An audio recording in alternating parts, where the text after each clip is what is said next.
Hey buds, welcome back to Madables and welcome to the FNAF lore videos. Yes, we finally made it here. And for those of you who are like, what do you mean we finally made it here? On stream, we've been working our way through all the FNAF games, 1 through 6 and Simulator. I think that's pretty much the path we've been taking. Just quick little update or recap. We beat 1, we got through most of 2. Okay. 3, 4, 5, 6 in Pizza Simulator with the correct ending, as what you guys were saying, the correct one. And yes, they are all and should be pretty much all on the gaming channel on Gameables. Please go check that out if you like gaming content whatsoever. So I told them, hey, after we finish all those, let's watch some lore videos. I'm very interested in the depth of whatever the fuck is going to happen of the games in general, because obviously the games are short-ish, you know, like anywhere from like 30 minutes to an hour. But there's hours and hours and probably days worth of content surrounding FNAF. So let's figure out exactly what the fuck might be going on. We're going to watch a few different versions. We're going to go through the ultimate timeline for MatPat for the game theory. And then there's other creators that we're going to check out as well, just to kind of get a little bit of other information or different ways to tell the story. All right, so let's see how that goes. The Torment. 19 books, 11 games. 19 books is where we're starting off. Is fucking crazy. 8 whole years, all leading to this moment. The ultimate FNAF timeline is finally complete. The pieces are in place for us. Now all we have to do is put this story of tragedy, jealousy, and loss. Who is this bitch? Did we see this? Are you a rabbit? You look like a rabbit to me. Because everything else looks relatively familiar, but not you, I don't think.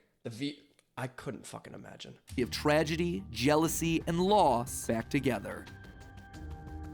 Hello, Internet! Hi. Welcome to Game Theory, Cool. the show that feels like a kid revealing the class project that he's been working on all year. Except here, it's the class project that I've been working on for the past decade of my life. I forgot it came out that long ago. That is... the little tired picture behind it feels relatable. This one is big, my friends, and I gotta admit, kinda nervous. I haven't attempted a timeline video on this franchise since 2018. Back in the days when Mike was the crying child, Afton coming back was actually a surprise, and Fazgoo wasn't a phrase I'd ever thought I'd have to utter. But since the last time I did something like this, we've had 3 more massive games, the death and revival of the FNAF movie, and more robot kids than you can shake a staff bot at. That's fair. Also watched the first movie. I watched the first movie and I watched the second movie the other day. Great time. Exhausting trying to keep track of this whole franchise, which honestly is why I'm here today. The lore at this point is complicated. It is full of speculation and theory, so to hopefully make it a little easier for everyone and to give us all a baseline to talk about this franchise moving forward into the future, it's time to reveal my current working FNAF timeline. But just before I do, I just want to explain a couple of things. First, this timeline is massive. Seriously, it is huge. This thing towers over any video project we have ever done on the channel. But when you look at the totality of this franchise, the story of FNAF really boils down to the story of one man, William Afton. His successes, his failures, his rise to becoming co-owner of one of the most successful restaurant franchises in the world, and his eventual fall to the monsters he helped to create. It's just wild that, like, the game started off as, like, some random jump scare bullshit. You know, so, like, I'm curious on, like, when the creator started really digging into the idea of a cohesive story, you know? Because it really, in the beginning, it was just like, hey, you work here now, you got a job. Great. Close the doors. We operate on 1 Duracell battery, and then you get to go home. And you do this for 1 week, and then that's it, supposedly. And then that turned into this ginormous behemoth of a story, to then be reborn in a new digital form later. That's why I've decided to split this timeline into 3 main chunks. The foundation of Freddy's, how the business started and how it came into being, the Afton era, William's decades-long murder spree, and post-Purple Guy. Basically modern FNAF. Okay. Interesting. I don't know a ton of things. I didn't know about Mike, I don't think. Which I guess that was us, right? The foundations of Freddy, that's where we're all, like, that's the baseline. So I'm very excited that he's actually going to be breaking this down into the sections, because the main thing I know is the different like locations. Would it be like, I know that the different games take place in different areas or like different buildings or whatever the fuck it is. Oh, interesting. That's okay. I guess that checks out. The Afton era is the one I just know that that's him, in that he's a purple man. And the post-purple guy, so I guess he died at some point, and then there's a rabbit. Supposedly.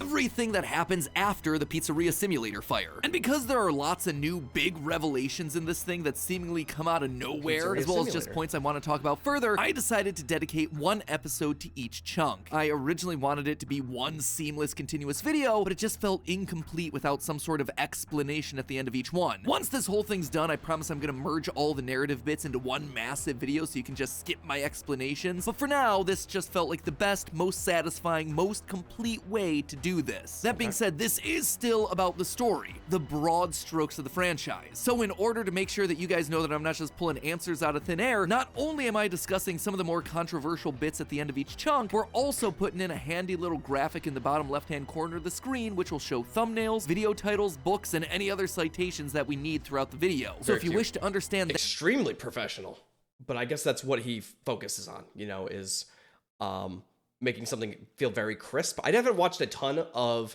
game theory videos, but I do like the cleanliness, organization, and just overall production value, I guess, of everything. That specific statement in more detail, you know exactly where we've taken it from. That way you can look into those details for yourself. So sit back, grab some popcorn, or your pitchforks if you're the type to get upset when I say something controversial, and make sure that you subscribe, since this is going to be a video that you're going to want to come back to a few times in order to fully dissect. Without any more waiting... That's fair. I will promise I am not going to retain all of its information. We're going to go through it and have some oh moments and some oh moments, and then I'll forget them because there's a lot of shit. I present to you the story of a loving, obsessive father who slowly descended into madness, and along the way, discovered the secret to eternal life.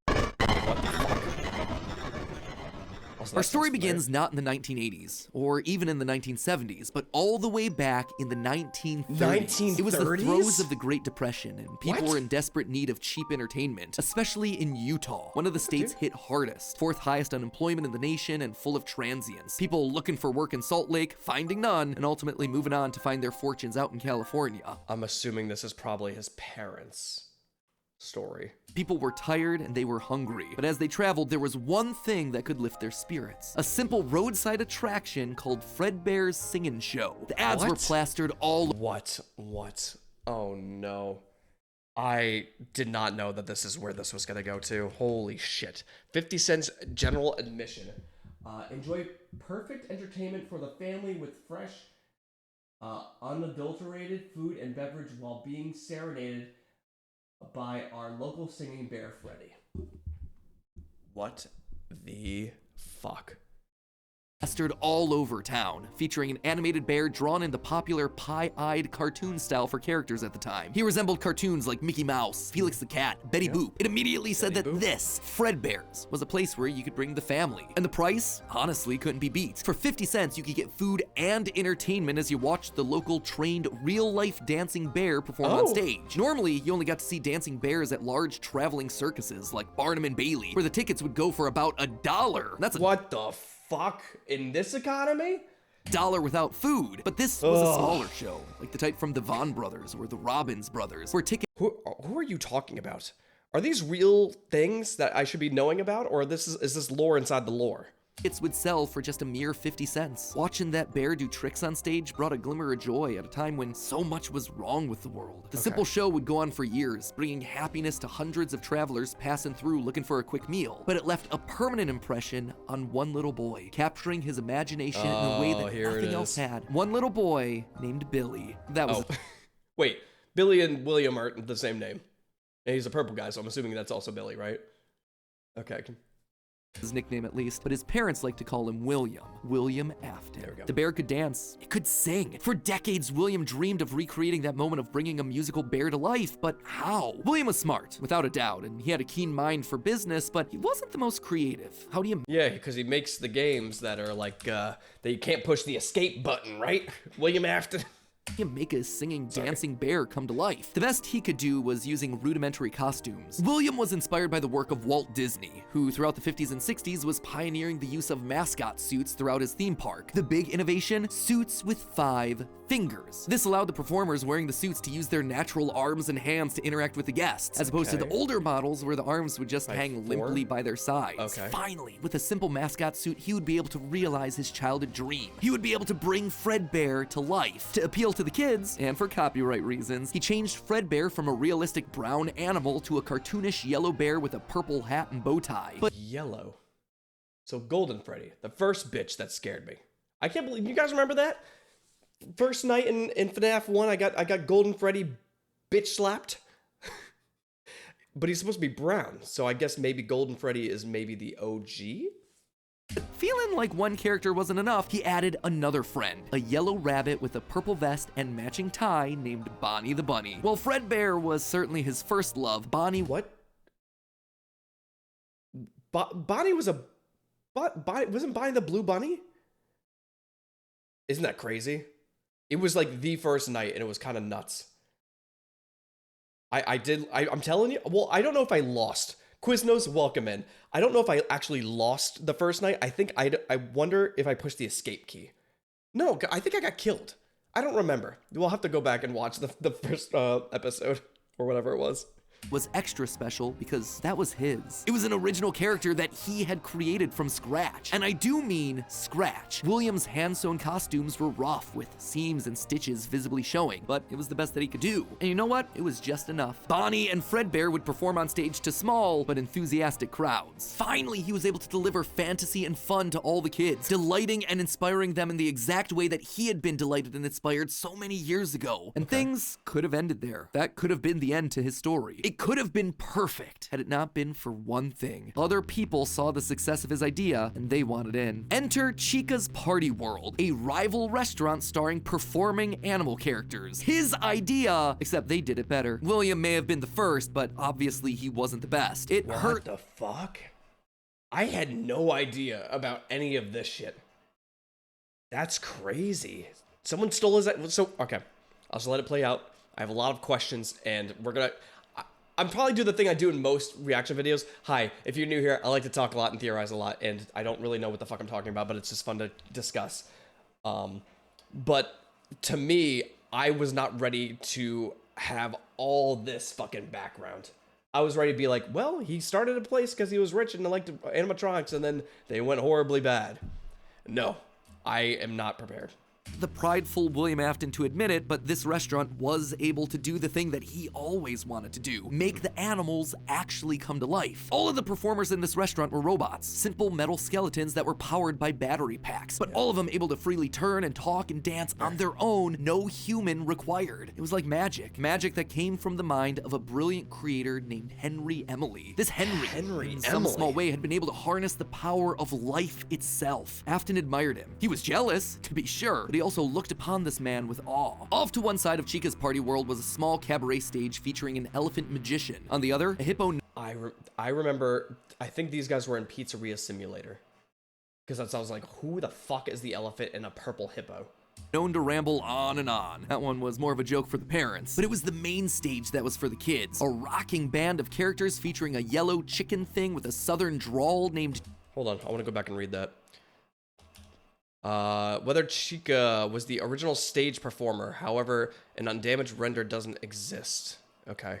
Drawl named Chica, backed by a band of other country-themed characters, including a pig with a banjo, an upbeat frog from the local swimming hole, and a brown bear with a heavy southern accent. Okay. Wait, a bear? But bears were his animals. Yeah, why not a cow or a horse? Something to fit the country theme a bit better. Why'd it have to be a bear? And adding insult to injury, they had the nerve to call this thing Ned Bear, a direct copy of his own Fredbear. Fuck you.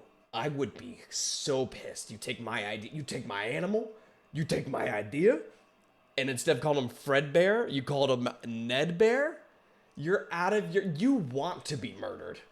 Whoops, that's gonna leave a mark. No, that was not okay. Afton's jealous admiration turned to hardened bitterness. A bitterness that would only grow over the next couple of years as families continued to choose Chica's party world over Fredbear's. That's crazy.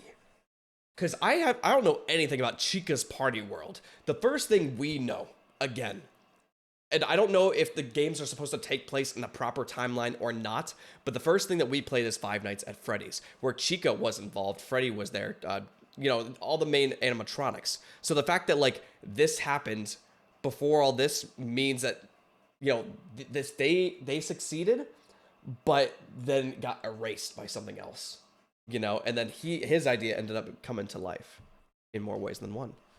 William just couldn't compete with the appeal of the robots. Eventually, his restaurant would go bankrupt, only to get bailed out by, of course, Henry Emily. Another insult, another humiliation that William wouldn't soon forget. 1979. Despite being bitter, Afton couldn't Okay, so the whole section about Chica's party world is out of date. So does that not exist, or is that not fully the experience of what actually happened, for lack of a better way to explain that? that what came next was a period of massive success and expansion. With the two franchises now merged into one, it was the best of both worlds. Afton's ideas with Henry's robotic expertise. The two men decided to launch under a new name, Fredbear's Family Diner, a pizza chain that would eventually come to feature a mix of humans in performing suits as well as on-stage animatronics. They decided to stick with Fredbear as the headliner, considering the yellow bear was easily identifiable as a brand and because he was the original performing animal mascot. Afton appreciated that. This new restaurant would also see a mix of characters as the two franchises merged into one, with I'll just take it with a grain of salt and just know that it exists to some capacity, and then we'll move forward. Because again, there's gonna be a lot of shit like that anyway. Which is why we're gonna go through multiple versions of lore videos. Pig Patch and Happy Frog performing right alongside Fredbear and Bonnie. And as part of this one big Fredbear family, they even Why is that rabbit Bonnie? I could have sworn Bonnie was the blue animatronic rabbit. Themselves official merch that were released, ranging from masks to magnets. Hold on, I want to go back. Five Nights at Freddy's 3, FNAF 6, Freddy Fazbear's Pizzeria Simulator. So it's just both of those? Magnets. The crappy Mr. Hippo fridge magnet? I am sorry, Gregory. That said, not all the characters were winners. The reception to some characters was just mediocre. So they faded away into the dumpster, storage units, and retro budget tech stores of lost nostalgia, waiting for their chance to step back into the limelight if and when a headliner went out of commission. Others, though, would fare much better, like a new Pirate Fox, as well as a blue guitar-playing variant of the yellow Bonnie Bunny. Okay, there we go. That's what I was talking about.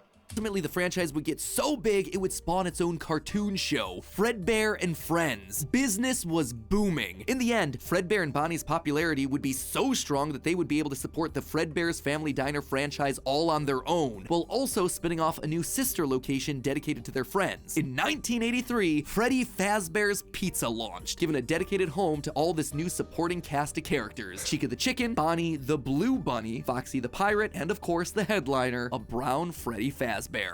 Okay, right. Real thing, real quick. If you're making these animatronics to deal with or be around children, why do you give them multiple sets of teeth? Huh? If I have a child and I'm taking it to a Chuck E. Cheese and it opens its mouth and you see like shark fucking teeth, layers and layers of that, no, I'm never going back to one of those bitches again. That's fair. It doesn't need it though. An endoskeleton doesn't need its own teeth. It could just be the flat part, you know? Business was good, and Afton was happy, mostly. It did bother him that the one original character that he created, the one that he himself played, Golden Bonnie, got passed over for inclusion in that cartoon show. The only character in the roster of regulars to get ignored for the show, but other than that, things were going smoothly. He had himself a wife, two sons, a daughter. He had a Oh, that's right, the kid. I forgot the bite of 87.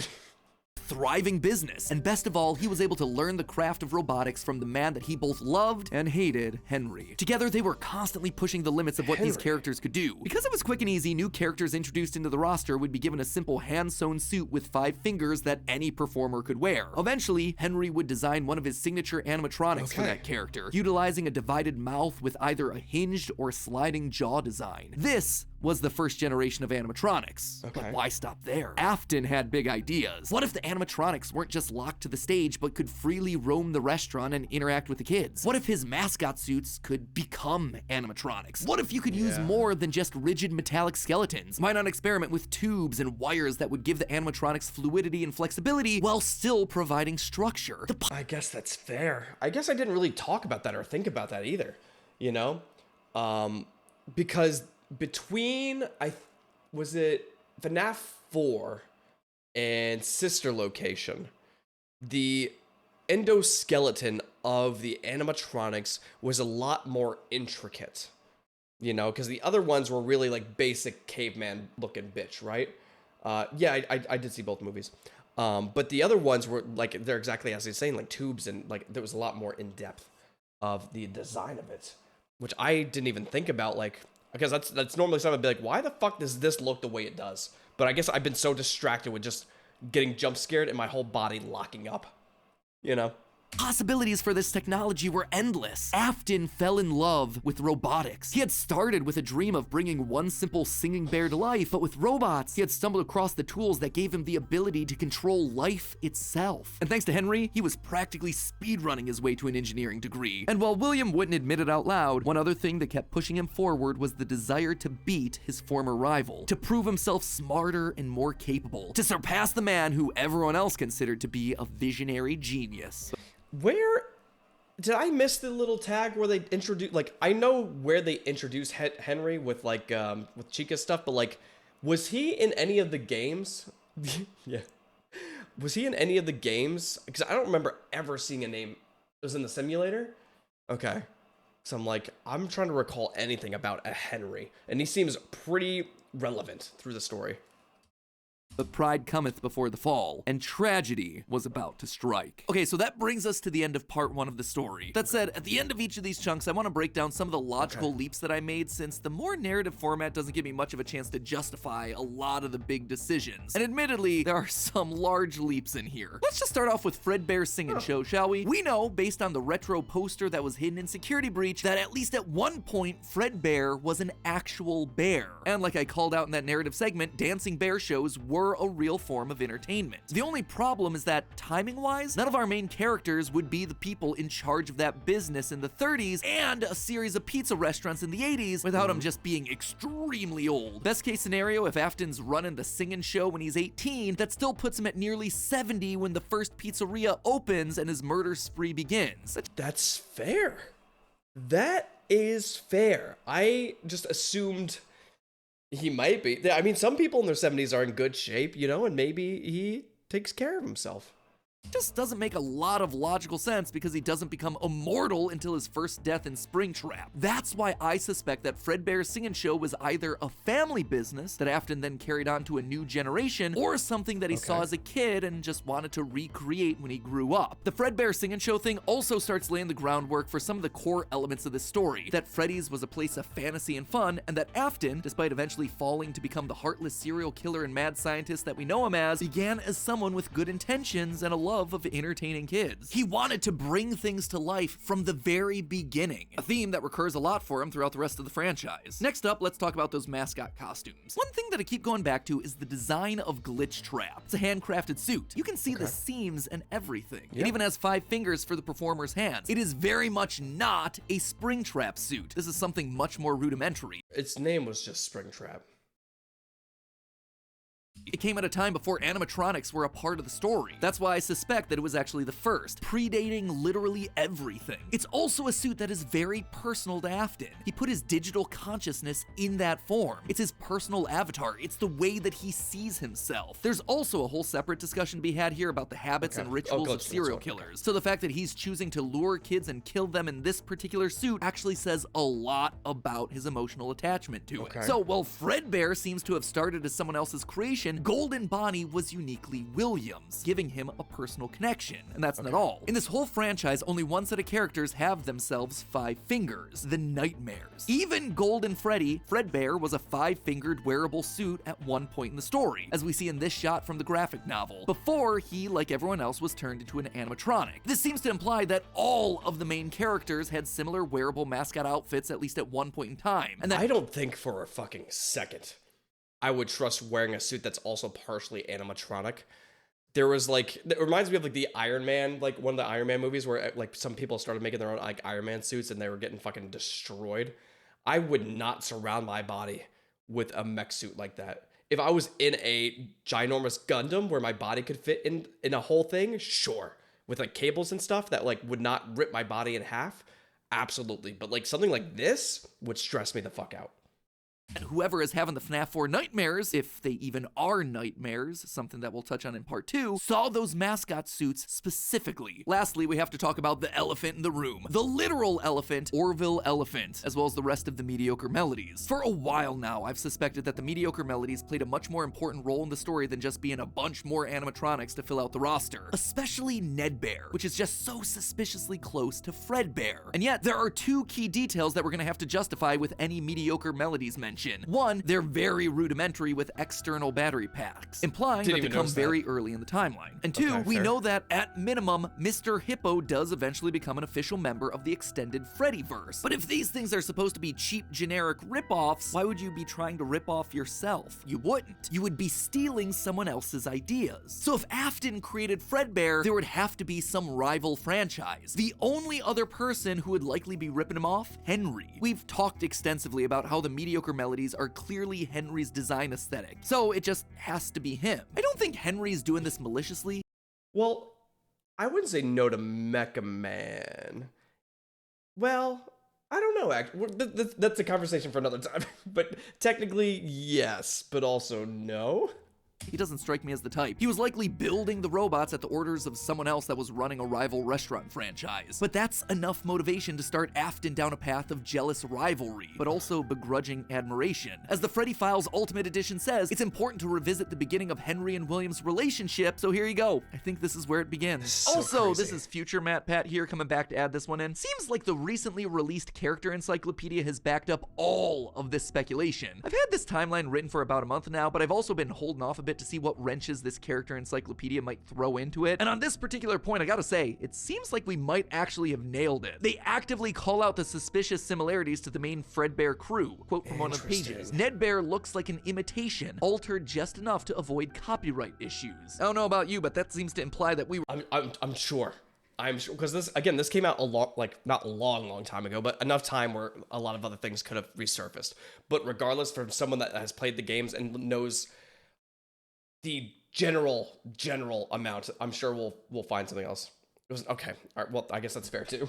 We're right on the money. Knowing all of this, at one point the franchises had to have merged. That's really the only way that you get Mr. Hippo from the rival franchise as part of the Fazbear crew. This also mirrors a lot of what happened in the real-life history of Chuck E. Cheese, with 2 rival restaurants, each with their own casts of characters. I fucking forgot about that. I remember this. Holy shit. What a weird thing to see. Oh my god. It's kind of freaking me out a little bit. Their own casts of characters merging to become one unified brand. Again, we've gone into that in detail with other videos, just wanted to remind you all of that here. But why would I call out the rival restaurant as being named Chica's Party World? Few things, actually. First, we know for a fact that a location named Chica's Party World exists. It is mentioned in the source code teasing sister location. Oh no, we're doing source code shit. It's very cool that people can do this, but it is wild that information can be withheld in the code of the game, that people like scroll through. And I guess we kind of did it a little bit when we reacted to murder drones, but like This is just wild. That's it. So it is out there somewhere and doesn't fit cleanly On the anywhere. website? Second, in the story The Puppet Carver, Chica is very explicitly looped in with the book versions of Pig Patch and Ned Bear, implying that she started as a mediocre melody. Thirdly, her design just fits better with a theme of down-home country animals with southern accents playing the banjo and eating with bibs. And with her being the headliner of the show with her name on the restaurant, it would make sense then that when the restaurants merged, she was the one that was added to the main cast of characters while all the other mediocres faded away. It's also why when Freddy's closes after William's killing spree, she's the one to branch back off into her old franchise and is therefore missing in sister location. A detail Huh. I guess I didn't think about that, but like I just figured it was a decision, a design choice. But I guess, I mean, technically it's kind of both, right? A detail that's bothered me for years at this point. It might also explain why William decided to stuff his first dead kid into Chica. That one was Henry's creation, not his. Is all of this a big leap? Yeah. Is it connecting a lot of dots that are very spread out across the franchise that I've been... When the fuck did that happen? What game did she get put inside Chica? Did I? Potentially. When the fuck did that? Because there was a lot of information. Is that FNAF 2? What the fuck? I only remember the one kid dying, and then we talked about being scooped into the other girl with the voice. You already know what I'm talking about. That's wild. Right. Yeah, I know about the kids and the animatronics now, of course, because the movies and stuff like that as well. But like, I don't know too much about which kid is in which one besides besides his main daughter, I think. Okay. Oh, okay. All right. I kind of remember that. A lot of dots that are very spread out across the Relatively new to FNAF, at least. franchise that I've been holding on in the back of my mind for years? Absolutely. But I think it makes sense. It also serves as a clean answer to a lot of the random threads that Scott's been leaving dangling for years. So with all of that in mind, my friends, we can close the book on the foundation of Freddy's. And don't worry, next week I'll be back to give you arguably one of the most confusing parts of this entire timeline situation, Part 2, the Afton era. I promise, it will actually be next week this time. No more waiting around. I am just as eager to get this one out the door as you are to watch it. I promise. You know what else I promise? I promise that we'll actually get to talking about the games. I would have liked to have talked about them in this episode, but there just isn't that much in the games that helps us depict anything pre-Family Diner. Although, I guess that's fair. I assumed that this first part, since it was about the locations, and I would know a little bit more, but I guess that's the future stuff, and I guess that's what he's kind of explaining here is all the earlier lores within the books. So maybe I'll at least be able to associate a little bit more information with parts 2 and parts 3, ideally. well, let's be honest, this franchise has never been just about the games anyway. Even back in the early days of FNAF, we were decoding images and source code that Scott fed us through the website. The modern day books and the clues that we get from those What the fuck is that? Sign me up. things, now they're just modern extensions of that. All of it is crucial to understanding this franchise and its lore. Unless, of course, Steel Wool finally gets around to making that Fredbear's Family Diner game they want to make so badly. I've always would love to do is get kind of back to, I have no clue if we'll ever be able to do this, but getting back to kind of like the origin of like Fazbear Entertainment or the origin of Freddy Fazbear. But in the meantime, while we wait for that inevitably cryptic game, I hope that this start to the timeline helps to fill in some of those gaps. I'm excited to share part 2 with you next week. If you haven't I subscribed... actually forgot there was a new FNAF game that came out recently-ish, and I heard bad things about it, I think, but I mean, I'd still be down to go through it anyway, you know, especially after we go through all the story stuff. Here, let's go to the part 2. Part 2, 26. We have an hour left. I mean, potentially. I was gonna figure it out afterwards. I don't remember what was the name of the game. I'm trying to remember it. We'll also see how I'm feeling too, because like we've been streaming for quite a bit, so I gotta make sure I eat and everything too. Oh my god, I love that. Still love this thing. All right, so let's see. Part 2, the Ultimate Timeline. This is gonna focus on. I already forgot which one it was. So we'll see. No, we did Into the Pit. I thought it was an in-person one, unless I'm thinking of something else.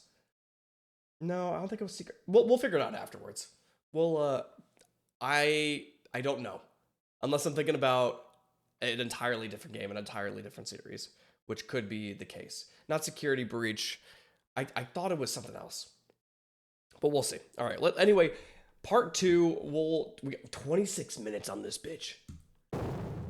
Hello, Internet! Welcome to Game Theory, and officially page 7 of the FNAF timeline script. Last time we covered the origins of Freddy's. We talked about William Afton's childhood dream project of making a singing bear come to life, and the infuriating moment that his dream is copied by a rival restaurant franchise looking to steal away his success. The merger of the two franchises results in William meeting Henry, a brilliant designer with a knack for robotics. Working together, they make Fredbear's flourish, spawning popular Saturday morning cartoon shows, toy lines, and spin-off restaurants under the Fazbear name. When last we left him, Afton was thriving, the world of robotics opening his eyes to new and exciting ways of bringing characters to life. Bringing things to life, yeah, that was his core driving force, his passion. And it was this very passion that would mutate, twist, and morph from here on out in the story. Because with life, there is inevitably death. Something that Afton would become intimately familiar with. But before Afton acquaints himself with death, I want you to take some time to acquaint yourself with our newest channel. Guys, this is a huge moment for us theorists. For the last decade, we've had this 4-player controller icon, and now we finally fill in the final missing piece. Get ready for the rollout of our newest theorist channel. Drumroll, please.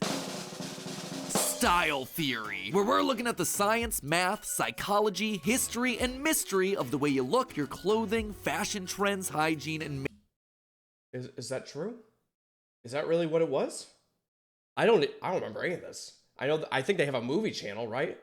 makeup. Now, I know that theorizing about style might sound weird at first, but hear me out. I grew up not understanding style or fashion at all. Admittedly, I was a bit of a hot mess, blissfully ignorant to the impact that style has over your life and how the world treats you. But over time, by educating myself on the ins and outs of the fashion industry, I was better able to achieve my true self and find my own sense of personal style. And that right there, that builds confidence. Which, I mean, this completely unrelated, but definitely extremely important.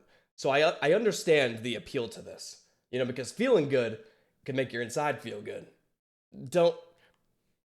The way that you look directly affects the way that you feel and the way that other people treat you. So understanding those rules and being able to take some control over all of that is incredibly valuable. It's an educational curve. And what do we do on these channels? We like to educate you while entertaining you, which honestly is why I think this channel is so important for us to launch. There are so many lies and half-truths in the fashion industry that there needs to be someone out there to say, hey, this is right, this is wrong, and this is what science says. Also, you know, we're gonna have a lot of fun because talking about fashion is weird. Like, this channel has already given me the excuse to bludgeon a ballistic head to death using a high heel.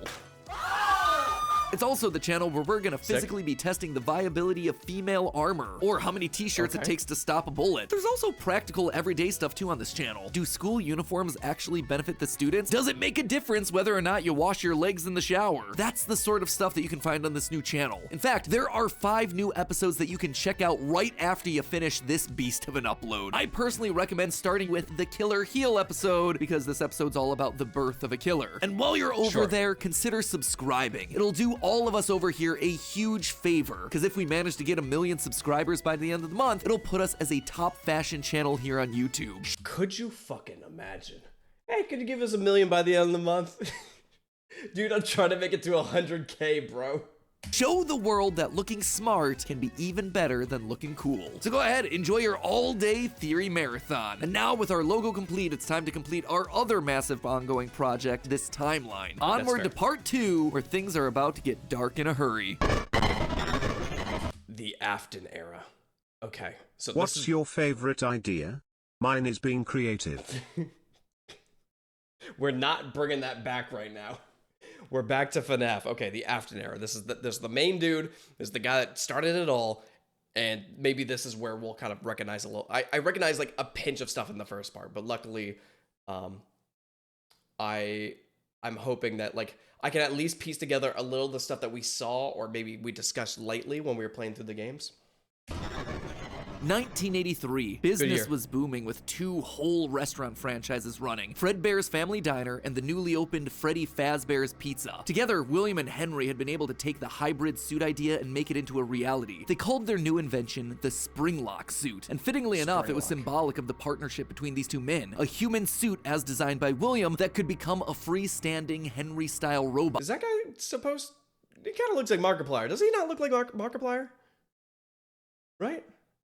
But because it was still new tech with kinks to work out, the rollout was limited, restricted only to the Fredbear's Family Diner location. All of this meant that William was busier than ever. He didn't have time to be a full-time parent, so he designed a nanny cam system where cameras and speakers were hidden throughout the neighborhood, as well as in his youngest son's favorite toy, Psychic Friend Fredbear. I forgot about that. Because well, it looked like a video game, but I kind of remember that was a camera-esque kind of vibe, right? I mean, plushy Fredbear. But since cameras just weren't enough to raise a kid, he also left childcare duties to his eldest son, Michael. There was just one problem with that. Michael was far from the best babysitter. He tormented his younger brother by jump scaring him with a foxy mask and constantly left him behind. William watched all of it from his cameras. Kids would be kids. Tomorrow was another day, after all. Except Michael's torment didn't stop. Bitter, angry thoughts would run through Michael's mind. Why did he have to be the one to take care of this whining crybaby all the time? It just wasn't fair. It was time that he got even with his brother by playing the ultimate prank. A prank that just so happened to be on this crying child's birthday. He and his friends would take his scared little brother and make him do the one thing that he was terrified of doing, getting close to the animatronics. That would be embarrassing for the kid that was such an embarrassment. God, it's just, I forgot all about that.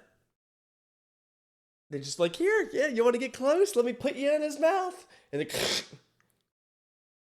wild. Could you imagine? That's so fucked. Him. His brother squirmed, screamed, kicked, and fought, but just as they were putting that small, squirming boy up to Fredbear's lips, the mouth snapped shut. The sensitive spring locks inside the body had been triggered by the boy's movements, and they'd immediately clamped down. The wriggling stopped. The boy went limp, but it was just a prank. It was meant to be funny. The boy was taken to the hospital and was immediately given an IV. Flowers and pills filled the nightstand next to his hospital bed, but the damage was too severe. He couldn't recover. As the younger brother's consciousness began to fade, he could hear Michael's last words, a small and flimsy apology. But his father, Williams, through the voice of the Fredbear plush, were a firm and committed promise to a— Wait, so if the oldest was Mike, does that mean we play as the oldest brother in the games? And we were brought back to this place to relive the experiences or trauma that we went through? Because that's kind of fucking wild. So we play as the character that kills our brother, and then not in FNAF 4. Okay, that's fair. At least in the first one. The other, like, I don't know the timeline of the games necessarily, but at least the first one. Well, I guess the fourth one takes place in a house, but the house is not really a house, right? It was like a house in a facility, supposedly. Interesting. That's crazy. And then we just decided to work at every FNAF for some reason. You know? Who got bit? Okay, so 4 we play as the kid. The other ones we play as Mike. And then Mike is just like, yeah, I'll work as a security guard at this place. I'll work as a security guard at this place. For what fucking reason? Huh. Dying son, you're broken. I will put you back together. This would not be the end. No matter what, William's son would live again. It would just take time. Time that, right now, he just didn't have. His young son's heart flatlined as the boy faded into the inky unknown of the afterlife. In the aftermath of the tragedy, changes started happening around the restaurants. Kids were now required to wear security wristbands to prevent anyone from getting outside without parental permission. Any kid who approached the exit without permission would have to answer to the security puppet, a marionette on strings that could fly around on rails across the restaurant to stop kids in their tracks. Absolutely fucking not. That is wild. That would terrify me as a fucking adult. Hello, sir. It was William's idea, inspired by Michael constantly leaving the restaurant without his brother. In the wake of Fredbear's spring lock failure, all the hybrid suits were getting retired, locked away at the nearby Freddy Fazbear location. It was yet another tough pill to swallow after all the hard work that he and Henry had put into them. William would eventually bury the boys' small— Interesting. All right, so the puppet thing. It was meant to keep the children inside the facility, but also was kept under control because of a music box, right? Unless it can act differently from the music box at night compared to during the day where it had a job, I guess.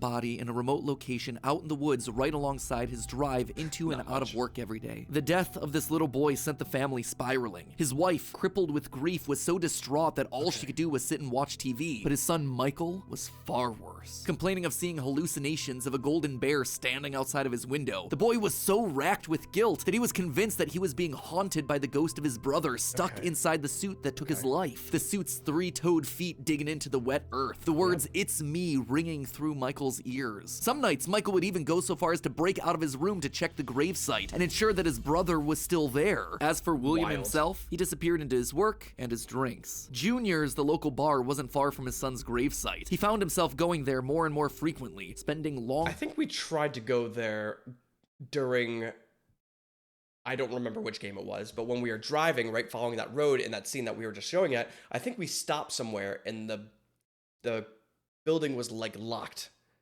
It was like locked down, right? Was that the bar? longer and longer amounts of time there. The bar gave him a place to That's right. think, That's what it was. to remember, to reflect and stew on how Henry had stolen his idea for an animal-themed restaurant, how they'd cut his character out of the cartoon when everyone else was there, how Henry had humiliated him by buying him out of bankruptcy, and now there was his son. Henry had taken his son from him. The robotic part was the part that failed after all. William ordered one more drink, but it was one too many. The bar turned him out and told him to go home. But William didn't go home. Drunk and angry, William raced back to the restaurant to give Henry a piece of his mind, only to find someone else waiting. Henry's daughter, Charlie, locked outside of the building, bullies laughing at her through the window. Fine, some other problem to fix. But then Afton got an idea, a beautifully awful idea. This was his chance to get back at the man that had I am glad we played that Midnight Motorist, though. Like, I had no idea that little line was there when we first played it. We're watching lore videos, is what's going on.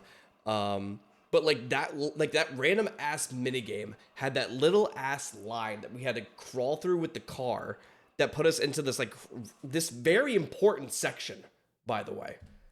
Humiliated him all those years ago. Henry had killed his business, and now Henry's robotic suit had killed his son. It was time for William to do some killing of his own. Let Henry feel what it's like to have something you love get ripped away. Sure. While parties continued inside the walls of the pizzeria, William attacked Charlie in the back alley. It felt good. He felt free. The years of resentment and bitterness trapped in his heart finally released in a moment of pure unapologetic evil. He would make Henry hurt like he hurts. So does Pizzeria Simulator come before the other games? I'm trying to like really think things through. No, it doesn't, right? Because the animatronics are already destroyed, and that's what we were bringing in. Okay. So is everything in proper timeline? Okay. Okay, so it still belonged where we played it. Okay, checks out. And in that moment, William became a killer. He dropped Charlie's lifeless body and drove home, forced to confront his family problems later that night, appalled, but also a little excited by what he had just done. Charlie's death would remain on the books as a random act of violence. And though Henry had suspicions about William, there was no physical evidence, nothing that could link him back to the crime. In the weeks that followed, Fredbear's Family Diner would close for good. 2 high-profile deaths around the restaurant with 2 grieving owners in such a short period of time was just too much bad press to handle. Besides, Freddy Fazbear's was still open, and it was the newer restaurant anyway. All the equipment from the diner, including the old yellow suits and security puppet, would get retired to that location. The fucking puppet, dude. You would have thought that after all my pain and suffering, that Foxy would have been one of the head honchos there, because Foxy just beat the shit out of me. Every time Foxy killed me. Exhausting. And there they would sit for 2 uneventful years. The rest of 1983 and 1984 were spent quietly grieving. Freddy Fazbear's Pizza and the new cast of characters were a hit. Tragic memories of their yellow predecessors quickly faded. Afton kept a low profile and buried himself in work and research, quickly reaching Henry's level of engineering and even surpassing him. And while Henry slowed down to grieve, Afton kept going, even starting his own company, Afton Robotics, for all those pet projects that were a little bit too experimental for the regular operations of the pizzeria. The first of these experimental projects was a secret workshop under his house, a veritable bunker, which allowed him to work while still monitoring his kids via hidden security cameras. 1983. A passcode that served as a constant reminder of why the cameras were so important, why he was down there in the first place. Is this the first game? Okay, the first room we didn't take me to? The first room? Wait, no, that's the room we didn't take you to. What the fuck? This looks like the graphics on the... This is that sister location?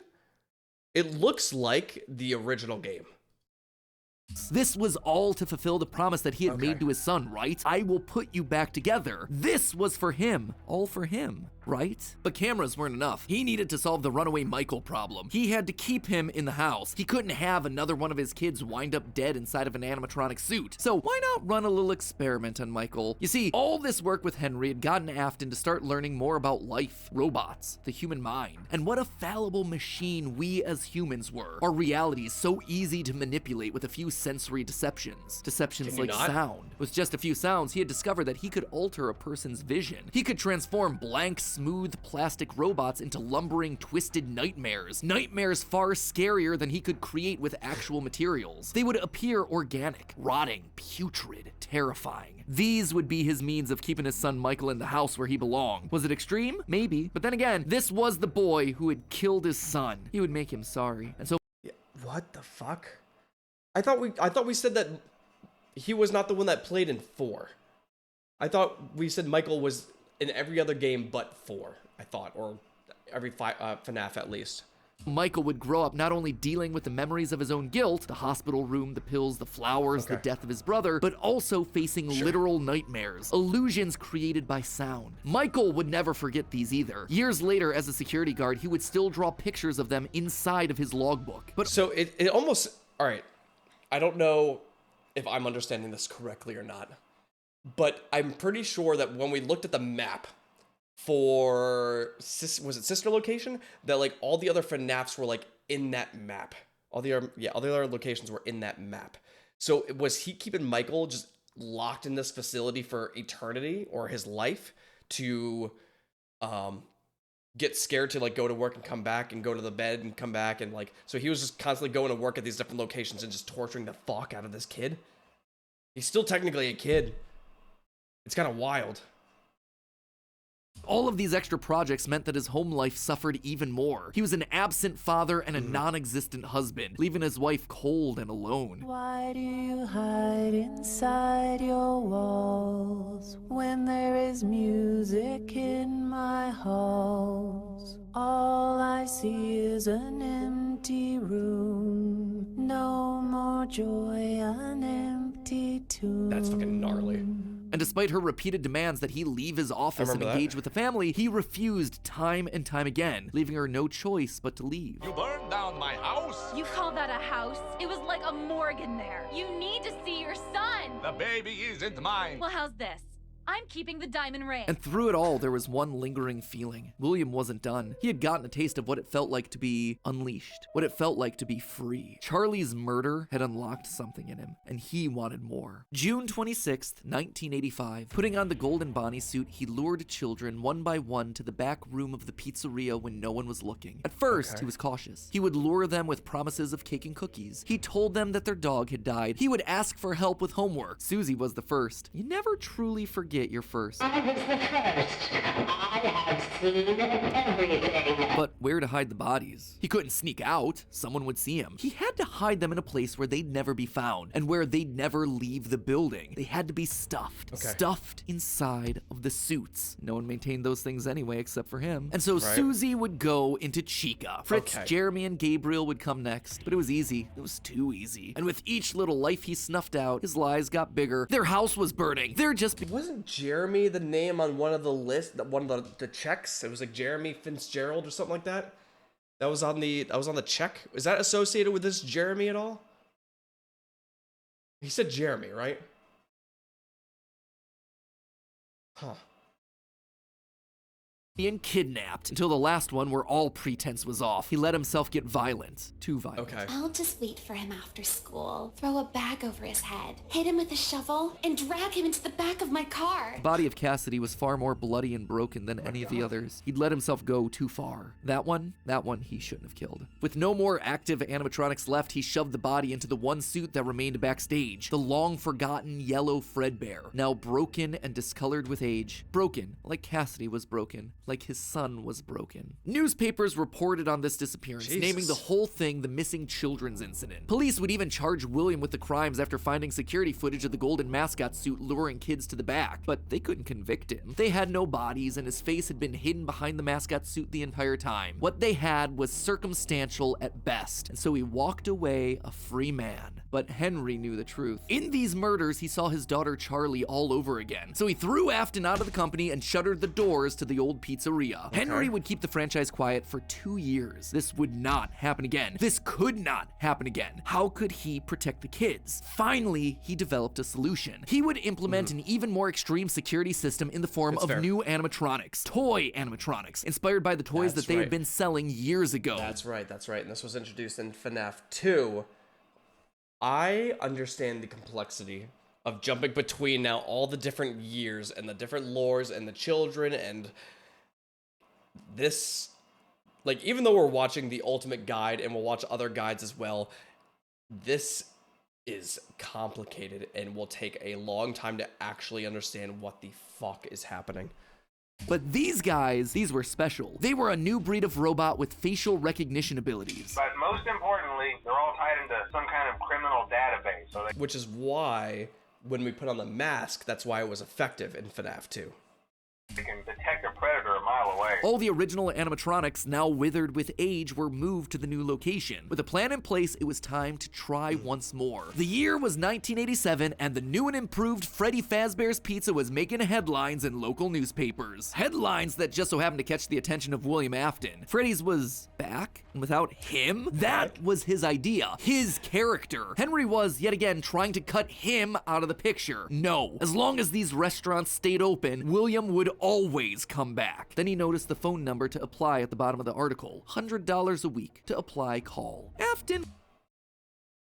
$100 a week is crazy. I don't know what it correlates to in 87, but I don't think it's really that far off, and I think it's really a shitty job still. Would go back, not as an owner or co-founder. He would go back in the one place that they would least suspect him, a lowly day shift security guard. And there he was. William Afton played in 2? Is that it? Is that what they're telling me? There it was. Buried in the back of parts and services, mixed in with the old withered animatronics, was the golden rabbit. With the yellow security badge still on his chest, he used his crank to pull open the spring locks. It was time for Bonnie to give an encore performance. Someone used one of the suits. We had a spare in the back, a yellow one. Someone used it. Now none of them are acting right. From what I understand, the building is on lockdown. No one is allowed in or out, especially concerning any previous employees. When we get it all sorted out, we may move you to the day shift. Trust me, no one was getting in and out of FNAF 2. All right. Playing FNAF 2 was exhausting. I would need to lock in, not talk to stream, and focus heavily on just rotation and technique, because it was not about to beat, I feel like, night 5, you have to do everything perfectly. So what you would do is you really just watch for the main things is BB and Foxy, and you would flash Foxy, and you would use the mask whenever BB was close and you hear him coming the fucking thing, and then you go between lighting up Foxy, throwing the mask on if BB's close, charging up the thing, throw on the mask, flashlight, throw on the mask, map, throw on the mask, flash Foxy. It was going crazy. I am not, you have to. Yeah, so it was the 3 main things. Marionette, into mask, into flashing Foxy. And then rotating between those 3 general ideas of like just protecting your face whenever you're coming out of map or the charging. And then making sure Foxy was the only threat otherwise. It was exhausting. No. I don't think we beat night 4, or we didn't beat night 5, but we got to one of the 2, and it was just like, I'm like, there's no way. It'll take me a few hours to probably get through it, and I would have to not talk to stream. It was wild. A position just became available. 1987, 5 more kids. He didn't know what felt better, getting back into the suit after 2 long years of waiting, or knowing how devastating this would be to Henry the next morning. He didn't even try to hide his crime this time, just meant more blood on Henry's hands. He'd failed to protect the kids again. The restaurant had only been open for a few weeks, but William was sure that this would get it to close. Good, if he couldn't have Freddy's, no one would. Whenever a new pizzeria opened, he would be there. But as he sat in his bunker, something else started to linger in William's mind. He had seen something strange. The old withered animatronics, they had been wandering around the building, spurred on by the puppet. It was almost like those old robots were trying to save the kids. Save them? They couldn't, obviously, but still, how were they moving? It was almost like they had been given life somehow. Did he have something to do with that? The following day, the news would report a security guard getting bitten by one of the animatronics during the day shift. Was that bite meant for him? William's curiosity was stronger now than his bloodlust. He had to learn more, but how? There was no way he'd ever be able to get inside another Freddy's pizzeria. Heck, there was practically no way a Freddy's would ever open again. He needed to create something new, something brand new. He needed to create his own pizzeria. Due to the massive success, and even more so the unfortunate closing of Freddy Fazbear's Pizza, it was clear that the stage was set, no pun intended, for another contender in children's entertainment. Circus Baby's Pizza World. This would be the place where he could continue his work. No longer just murdering, experimenting. I'm gonna tell you guys right now. If my child is like, hey, could we go to Circus Baby's Pizzeria? No. Actually, in fact, you're getting abandoned. We are not going to Circus Baby's Pizzeria. There are significantly better things. Dinosaur Pizzeria would have done numbers. Okay, Circus Baby, you're on drugs. He needed more kids, and he needed them alive. And knowing that he couldn't show his face on the restaurant floor, he needed a way of remotely capturing his victims and preserving them for his work. With that goal in mind, he designed a new breed of animatronic. Their endoskeletons fluid and flexible. He equipped them with sound lures that could mimic voices. They could isolate children. They could incapacitate and contain them with zero direct input from him. It was brilliant. He was brilliant. Far beyond the simple bars and wires of Henry's designs. And the characters he chose for this were uniquely his. His new roster wasn't going to be tainted by Henry's disgusting barnyard bird. Instead, it was back to his characters, his creations, Freddy, Bonnie, Foxy, as well as 2 special ones. The first, Ballora, was an homage to the woman who left him. Now she would never leave him again. The second, the titular baby, was designed with his baby in mind, Elizabeth, his youngest child. She would always be Daddy's little girl, the one that listened to him, the one that obeyed, until the day that she didn't. Daddy, why won't you let me play with her? She's so pretty and shiny. Didn't you make her just for me? The day before a circus... Could you imagine? Did you make this just for me? Fucking robot murder. I would evaporate in a record time. Baby's Pizza World opened, she disobeyed. She didn't listen. Left alone with Baby, she got too close. The animatronic ripped in half and swallowed her whole. Was that? I forgot we never got that ending from that. Oh my god. All right, so the minigame. Always the fucking minigame. I had a lot of decent attempts at this, but like it's kind of hard to like fuck around with because you have to fail to do it. And obviously we didn't do that often. No, we had quite a number of attempts on this. But you can't fuck up because otherwise it just ruins the whole run because you have to do it perfectly. And then you have to like go into a scene, get a certain cupcake, come back, and you have to do it in like a certain amount of time. But that's what this shows? Followed her whole, a scared and confused child fading into eternal darkness. By the time Afton found her, it was too late. She was gone. He immediately canceled the launch of Circus Babies under the guise of a gas leak. But wait, as he sat there at the foot of the stage, he noticed that something was different. The eye color of the robot had changed. Baby! I remember that line. I can make ice cream. I only did it once. Fucking crazy. Had been built with blue eyes, but now they were emerald green, the same color as Elizabeth's. Was she in there? Could this all be connected to the free-moving animatronics that he had seen at Freddy's? He had to know more. His mourning turned to excitement. He had to return to where it all started. 1993. Pathetic. This place was pathetic. Henry... It was a good year. Oh, is this the first game? He had clearly tried to reopen one final time with those old original animatronics from so long ago, but William's damage to the brand had been permanent. These things stank of death. They hadn't been washed in decades. But even if they had, nothing could wash away the stink of murder that haunted these halls. One night, then another, then another. William repeatedly snuck into the old broken restaurant to lure the living animatronics to him, one by one dismantling them, robbing them of their endoskeletons. I don't remember this one either, this minigame. I don't think, at least. The metal had to be the secret. It had to contain the remnants of life itself. But you had to know for sure. Leaping out of a room that was invisible. Did we miss that? Or did we actually do it? Again, we played a lot of these mini games. I'm not entirely sure. Right. After each night, because you would follow them through, you'd play as each of the different animatronics. You'd walk through and then you get broken up. Yes, I do remember that. I just don't remember the baby 100%.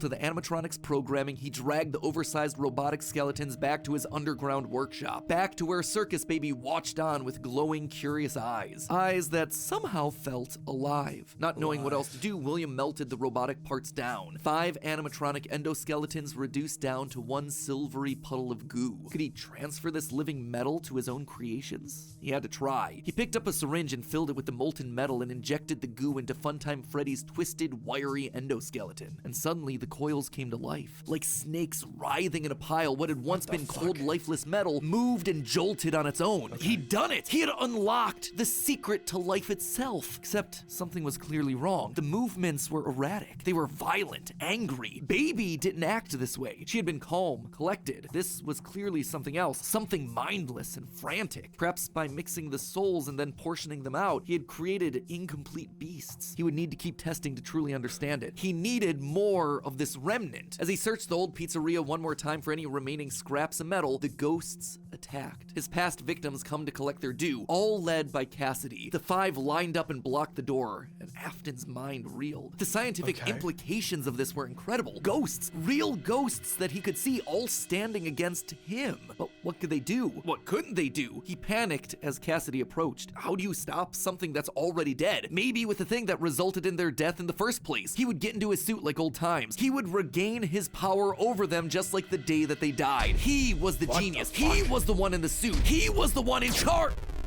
The spring lock snapped into place. Maybe it was his frantic movements. Maybe it was the leaky abandoned restaurant. Maybe it was... I think I remember this. I think I remember this happening as well. I kind of forgot that he died that way.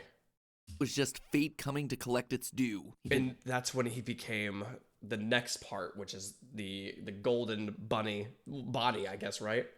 No. Yeah. The only thing he did know was that his brain was suddenly filled with searing white-hot pain as hundreds of metallic pins and gears stabbed into his body from all sides. All he could do was collapse, blood slowly oozing out of the suit and pooling onto the floor around him. It couldn't end like this. It wouldn't end like this. His work was unfinished. Unable to move, his only option was to survive, to live, to keep living. It took days lying in his own blood, but eventually someone found him, a security guard making a normal report. When he saw the animatronics torn apart in the middle of the party room floor, it caused him to file an immediate report of a break-in. An owner would have to come in and claim the damage. And who else would it be other than Henry? Hope jumped in Afton's heart. Henry would see him. They were partners after all. He would be the one to help save him, to get him out of this suit, to relieve him from this tremendous pain. But he probably didn't he? Henry entered the secret room. His eyes fell on Afton sitting there in the pool of red, and Henry, saying nothing, turned and walked away. Yeah.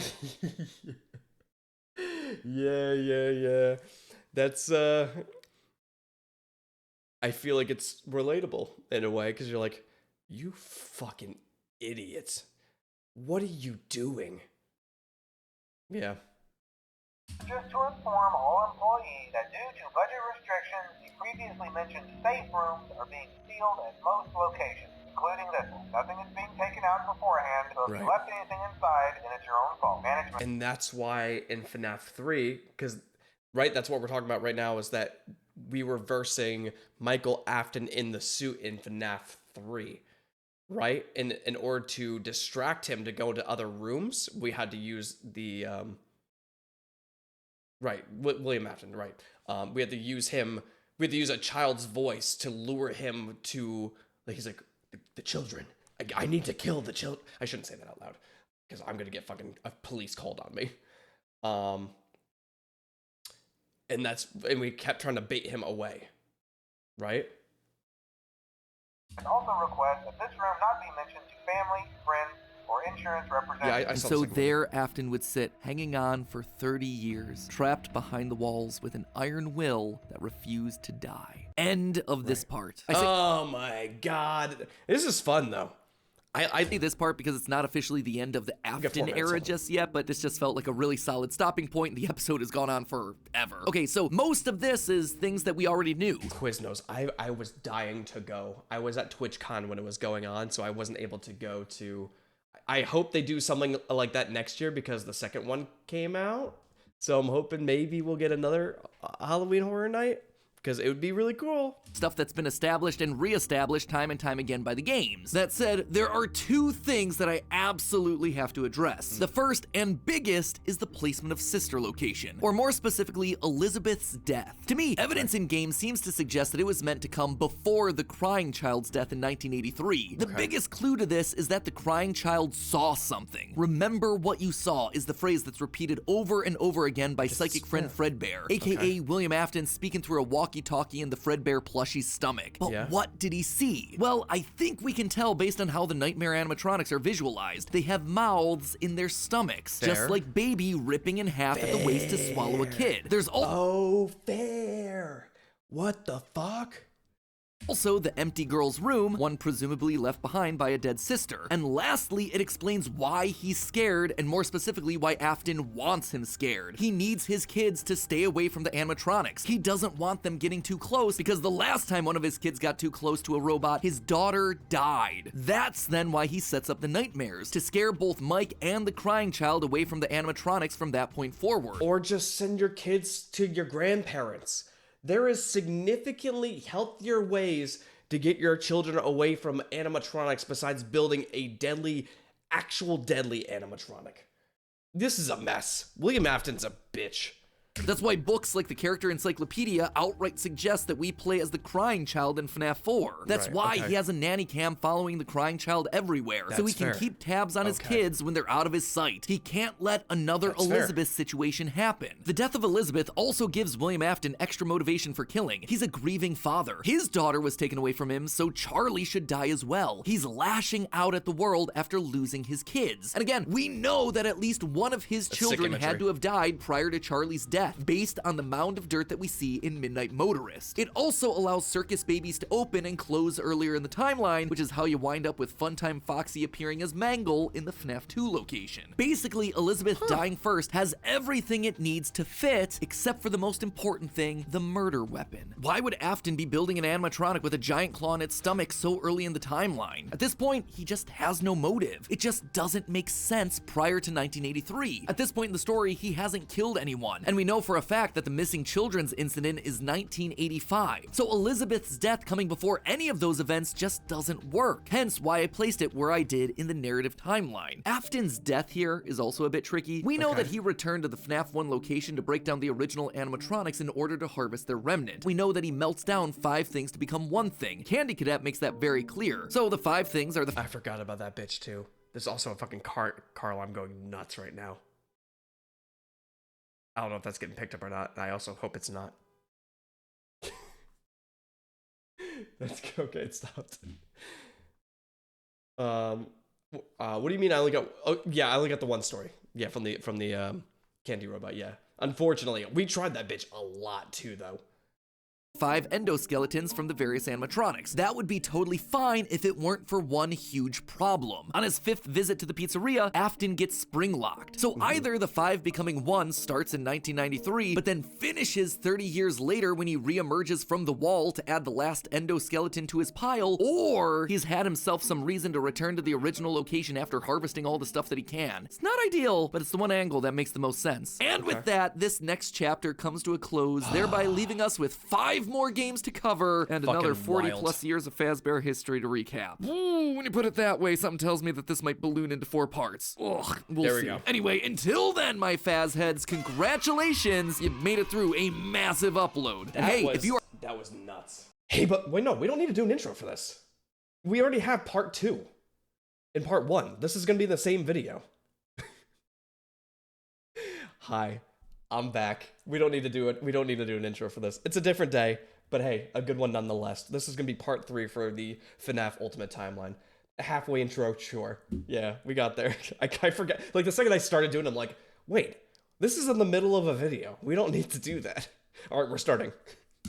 Hello, Internet! Yeah. Welcome to Game Theory and No, you page cannot. 20 of our final FNAF timeline. This is getting ridiculous. Last time we covered William Afton's rise as a serial killer, how the loss of his young son in 1983 That's right. caused him to make one fateful promise that would ultimately serve as his driving force for decades. I will put you back together. Fueled right. by grief and obsession, Afton would lose himself in work and drinks. One night in a fit of rage, he lashes out against Henry's young daughter Charlie, his first murder. That's so wild. Again, like the fact that he just goes around killing children is crazy to me.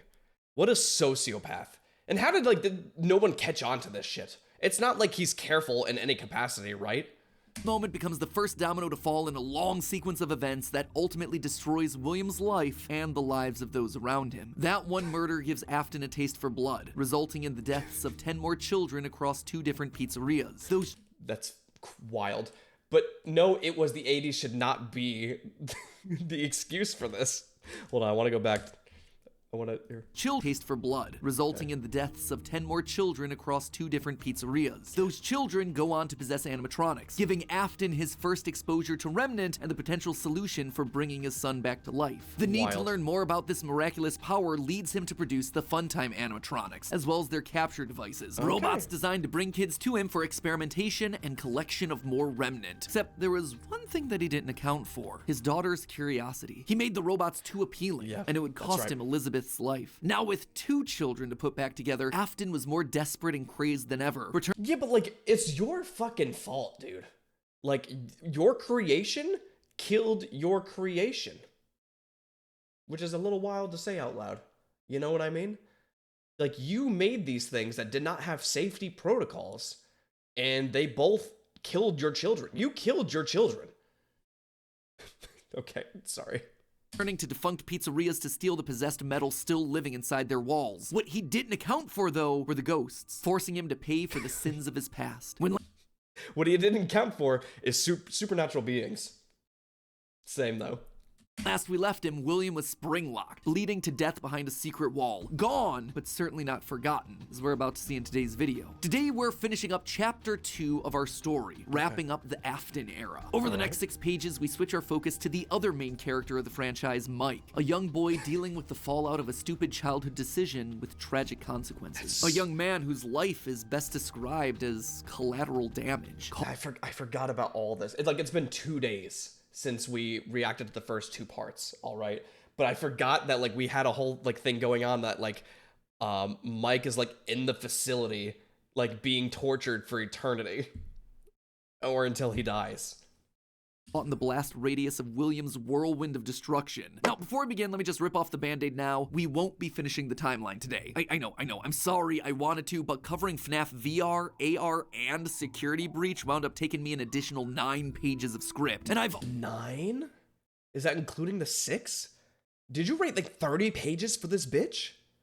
Already made you wait long enough for this part, so I just had to make the executive call to break this one up into 2. Don't worry, that part is already written, it is already recorded, it is just in the process of being edited. It is a hefty episode. So mark it on your calendar, that one's actually gonna be going live on March 25th. It's also coming... We gotta wait to watch that one. Complete with a live talk back where we go back over everything from the past couple episodes, as well as having ourselves some very special guests. So overall, that one should be a lot of fun. Fair warning though, the conclusions we've reached that solve Security Breach, whew, they are controversial. I feel good about them. Like, I think that we've locked in on a lot of the answers here, but they're gonna raise a lot of discussion. Let's just say that you're either gonna love that episode or hate it. I don't really think there's gonna be much in between on that one. Anyway, without any further ado, let's cover a chunk of the timeline that's a lot less controversial. Let's meet Mike. Let's meet Mike. I'm actually really excited to learn more about Mike, because Mike is, I feel like, where the games actually come into play. Because like, before, like, we are talking about the lore and the history and stuff like that. And I feel like when we go into the Mike portion, right there, that's where we kind of experience the game ourselves. So we should know a lot more moving forward, or at least be able to, like, talk about the things that, like, oh, I remember that. I'm like, oh yeah, that's that there, potentially.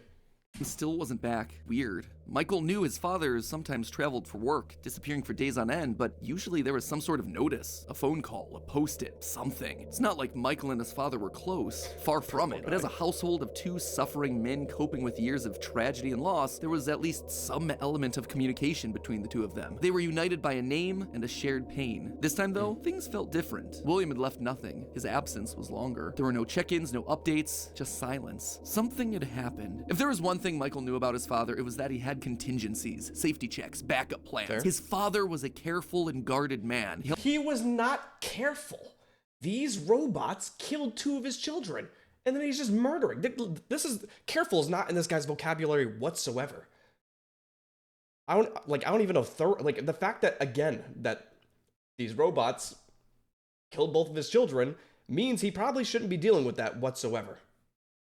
Held his cards close to his chest, and as such, William had prepared him in the event that something like this ever happened. Normally, his father kept his home office locked, but in the event of an unexpected, prolonged absence, Michael had been instructed to enter his father's office and look behind an empty set of shelves mounted in the corner of the room. Rolling his eyes, Michael entered the office. Never fully understood how William was able to spend so many hours of his days locked up in here. There was just nothing to do. Most of this place was empty. He dragged himself over to the shelf in the corner, expecting to find an emergency contact list, a family safety deposit box. But what he actually found there was completely unexpected. Father, it's me, Michael. I did it. I found it. It was right where you said it would be. The shelf swung open and revealed a giant industrial elevator. Oh. This can't be Michael's first game, right? Because he said that he found it, but like this is sister location, right? One that led straight down into an underground bunker. But that was impossible. Hidden inside his childhood home was a secret entrance to an enormous underground science lair? It didn't make any sense. Seriously, it didn't make any sense. And yet, here it was, mapped directly underneath the floor plan of the house that he'd grown up in, lost his brother in, been tortured in. Michael thought that he'd known his father, a prideful, sad, angry man with petty, everyday problems, but clearly he'd been living with a stranger this entire time. His father had secrets. Suddenly, the days of he's killing people, children.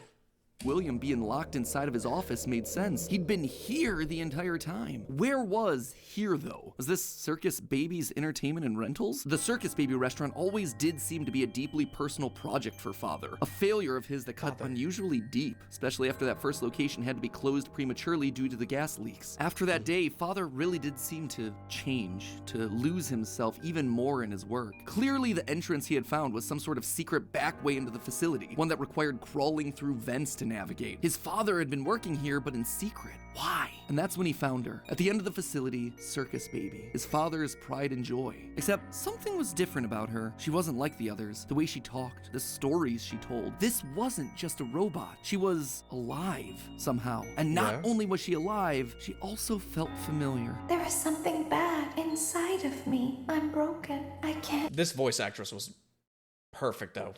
It was like the first time I remember hearing them, I'm like, oh.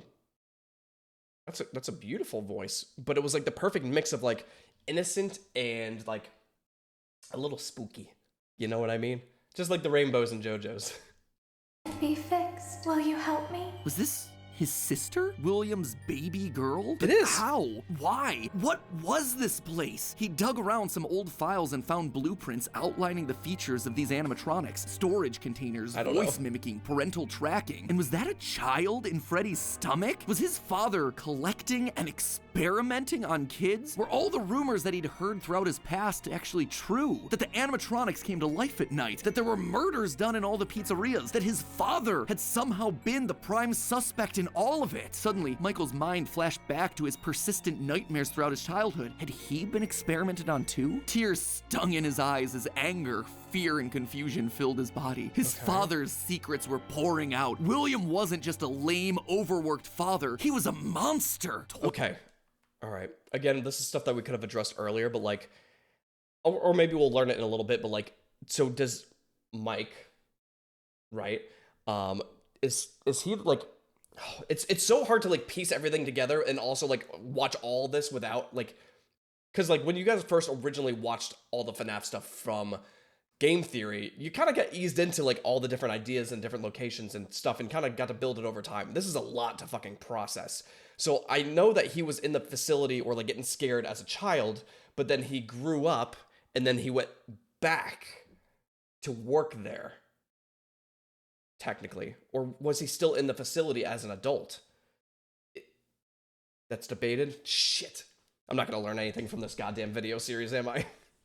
With life itself. Suddenly everything clicked. He frantically looked around the room, blinking human heads on poles staring back at him. Green eyes, his sister. Blue eyes, his brother. Closed eyes, his mom. All just staring expectantly. These were meant to be human. William was working down here trying to make believable humans, literally rebuilding the family that they had both lost. The small little girl robots with their British accents roaming the hallways of this underground facility.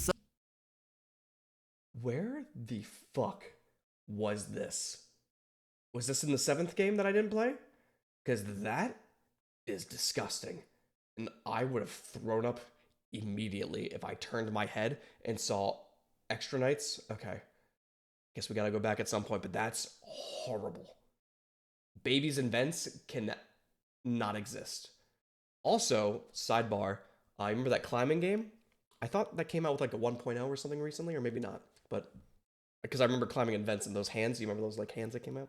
Anyway. Suddenly took on a whole new context. Hello in there. Fuck you. Is this the same person? Were those Are you meant to be British? his sister? A replacement for her? A clone? Was William building clones of his sister? They seemed to know him, after all, to react to his presence. They were all there. They didn't recognize me at first, but then they thought I was you. He always did have a bit of a resemblance to his father. Michael's mind reeled as the reality of his world crumbled to dust. No, he had to get them out of there. If this really was his sister, heck, if any of these things were human, souls, whatever remnant of the humans that they once were, they needed to be rescued. They always put us back inside. There's nowhere for us to hide here. Led by the voice of Circus Baby, he marched through the now empty halls of the Funtime Auditorium. He would lead them. He would protect them. And finally, he would be able to forgive himself for the killing of his brother so many years.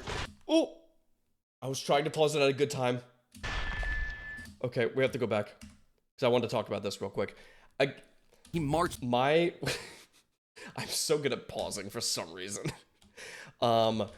This was the worst part of Sister Location, in my opinion, was going through these auditoriums. You know, at least the one with the ballerina wasn't that bad.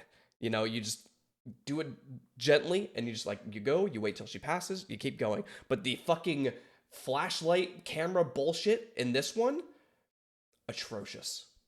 I hated it. And the fact that you had to keep doing it whenever you failed, and it was very easy to fail those things when you don't know what the fuck you're doing. Ugh. Disgusting.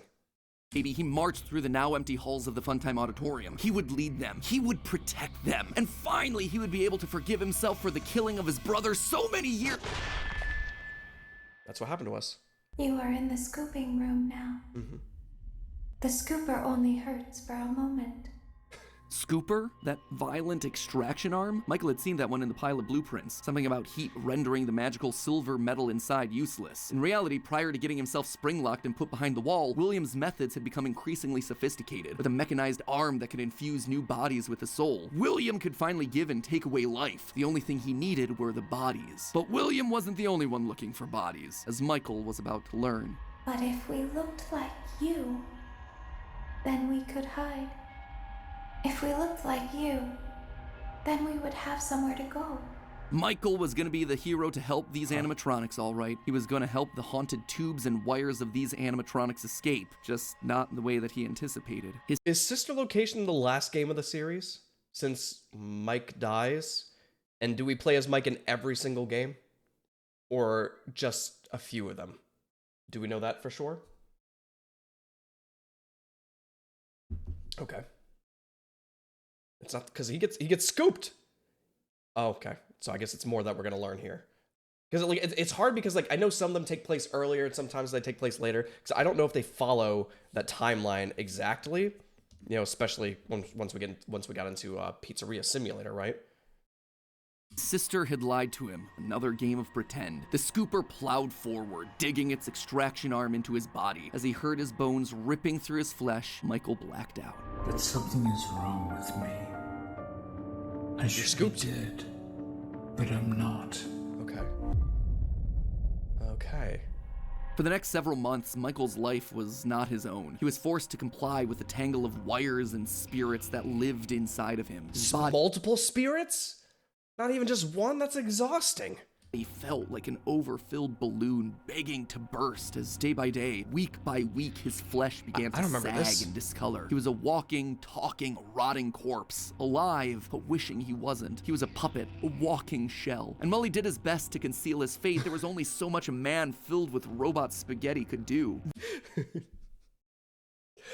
Honestly, it's from the extra. There's a lot of shit in the extra nights, huh? It was we had so much we had to get through because playing through the games originally it doesn't take too much time, but when you're also fucking up so much and like failing and learning, it's a lot to process. But I love the scene of him like being like walking by and everybody's like, hey, nice, and you just keep walking and walking and you just become more deformed and like weird looking, and people are like, do we keep waving to this guy? I don't think I want to wave to him anymore, you know?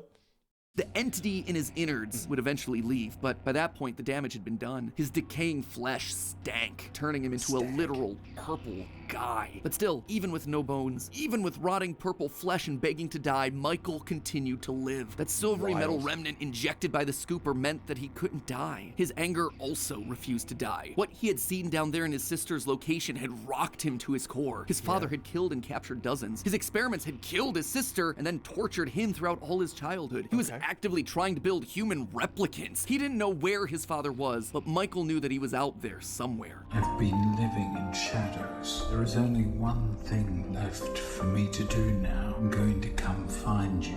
Michael had to correct for the sins of his father. He had to make things right. Michael would burn Fazbear Entertainment to the ground. I mean, what else could you do when your skin was permanently purple? Michael's strategy was simple. He would apply for night security guard positions at the old defunct pizzeria locations. That way, no one ever had to see him or smell him during his shift. And all these old, shuttered locations did need guards. Teenage vandals and squatters were always looking to get inside these abandoned buildings, and yet no one ever really wanted to work an overnight graveyard shift. Honestly, that's a very cool story.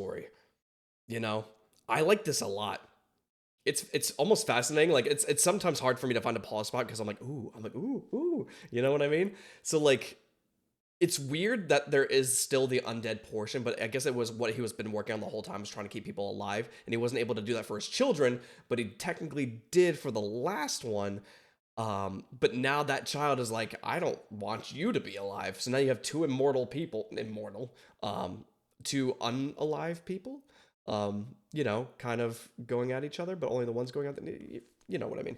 Unless they were practically out of options. Enter Mike. One by one, he would take on the job of security guard, changing his name each time to ensure that no one was able to follow his paper trail. Once inside, he could tamper with the animatronics and figure out how they worked, writing about his experiences in his security logbook. While there, he would listen to the old tapes where upper management awkwardly welcomed new recruits to their summer jobs, even though he was working there nowhere near the summer months. He heard the gory details of his father's franchise from the outsiders looking in, confused and afraid about what was happening in the walls around them. Sometimes he would see his brother in the form of the Golden Freddy suit. It's me appearing on the walls around him. Except now, there was something else there. He was no longer alone. Another angrier presence was also in the suit, as if two spirits were forced to share the same body. And Golden Freddy would attack him now. It was aggressive. Its vengeance wanted to lash out at anyone with it.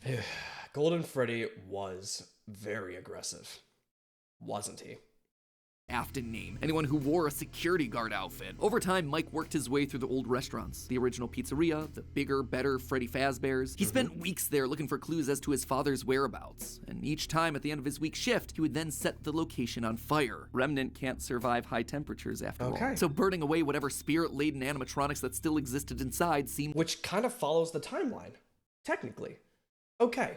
So that's what confused me, is when we talked about the being in the underground facility where it shared how do you word this properly? Because when we look at the map from sister location, it showed all the FNAFs that were connected, you know. So I thought that he kept them in there because that's where the bedroom was and that's where the other places was, and that's why I'm like, how the fuck does that make sense and where's the timeline for that? But then also he died after he found 6. is before FNAF 1? What the fuck? So, like, all right. So, is FNAF 4 the first FNAF game? You know? Because that's him as a kid running around and, like, being scared of the animatronics. And then he finds FNAF sister location, and that's where he's like, what the fuck is happening here? And then he gets scooped, and then he goes through all the FNAF 1, then FNAF, or FNAF 2, or whatever the fuck it is. It's a different kid. God damn it. I'm trying so hard. I cannot wait to read the comments also about this reaction. Also, hi YouTube, how's it going? It's very interesting lore. I wonder if after I like watch whatever bunches of lores that we're gonna watch, I'm gonna watch I'm gonna watch a lot of the older ones just to like, even though they might be incorrect, there will be some truth that will help me piece together the entirety of. I'm gonna go down a rabbit hole. Like a winning strategy. All this revisiting of his past, though, was causing the nightmares to begin again. Hallucinations that brought him back to his childhood. The guilt around killing. Wait, the kid. All right, so the kid that played him 4, that was the brother, right? That was the brother that died in the. Maybe that's what I'm confusing it with. So maybe Mike's first FNAF was sister location, because that was he's like, what's going on here, guys? You know, and then he goes through the other places. Thank you. So maybe I forgot that that's what we talked about as well. Again, a lot of information. We're getting there, I think. Maybe. I don't know. Killing his brother. His dreams were oddly mixed with the shrill phone calls of the security guards, but it would all be worth it in the end. The goal was to eventually stumble across the one location, the one job that would finally reunite him with his father. Little did Mike know that that day would come sooner than he expected. 2023, an advertisement came across Mike's TV. Fazbear Frights, a new horror attraction inspired by the awful crimes that occurred around Freddy Fazbear's Pizza so many years ago. It made Mike sick. People looking to make a quick buck off the tragedy of others, off his own family. This wasn't a joke or entertainment. Regardless, I will say, I think the Afton family does have some anger issues. Maybe that's something that they should be going to therapy for. You know? Like father, like son, maybe a lot of this was a big mistake and probably something that should not have kept happening. And once you lose one child to a robot, that's probably enough to stop fucking around with robots. And then you lose another one to a robot, and you technically lose all 3 to a fucking robot. Technically, you lost your entire family to these animatronics. Actually, I'm surprised that I did not get that at all. You know, you died from Springtrap. One got scooped, one got bitten, and one got ice creamed. Wild. he had to be a part of it. If this team was combing through his family's history, they might stumble across something that could be useful. And if his father was truly still alive as he suspected, there would be no way that he wouldn't show up here. Maybe finally this could be the final chapter in his family's marathon of tragedy. Mike applied for the job and was immediately handed the keys. Years of doing this had taught him that security guards rarely receive thorough security checks. They also... I thought she did leave him. I thought she...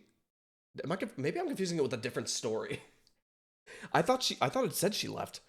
Liked how creepy Mike looked. They thought it was a costume, on theme for the job. What little they knew. Hey, glad you came back for another night.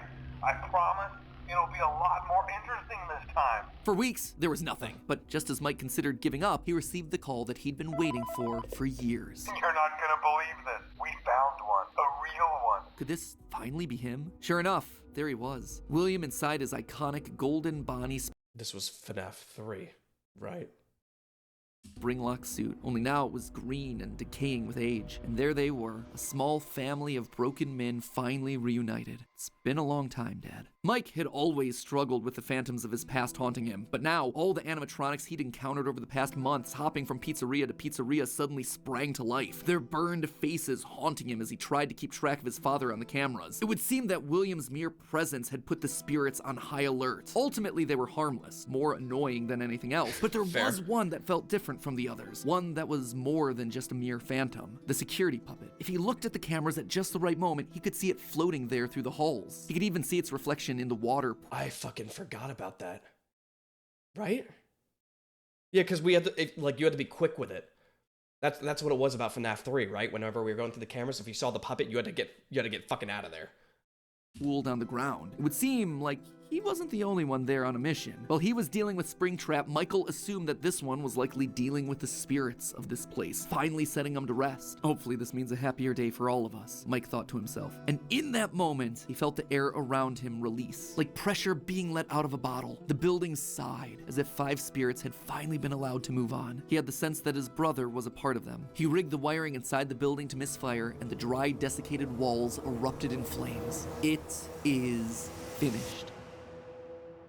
Except, it was not. Somehow, through sheer force of will, Afton remained. He had survived, and Mike would need to find a new way of finishing off his father. Luckily, the solution would present itself later that year. Not from Mike, but from another victim that had been left in his father's wake. We're talking about becoming a Fazbear Entertainment franchise. Dude, I would love to see a game timeline of the first one and then go through all of them, because I'm pretty sure we have it properly where it's like, I think it's FNAF 4, then Sister Location, then I don't know what the rest of it, but then it ends with 3, supposedly, but then there's more, right?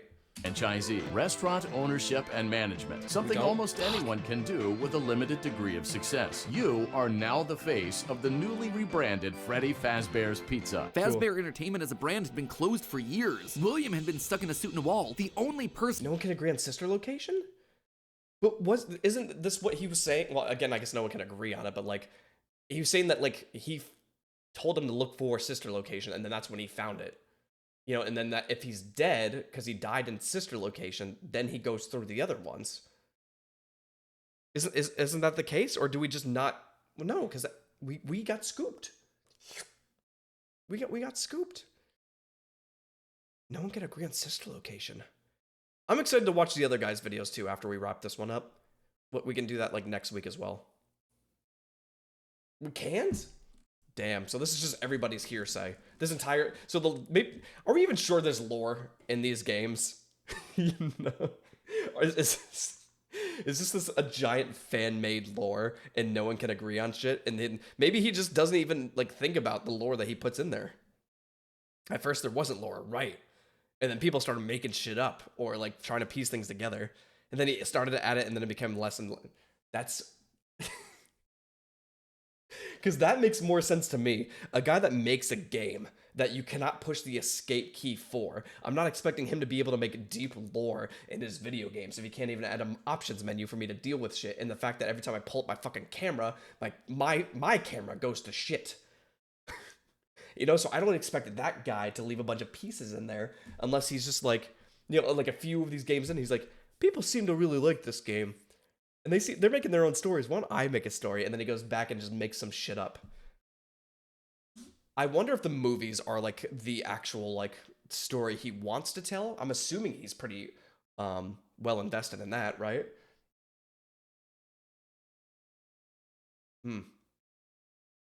It's just I don't know how...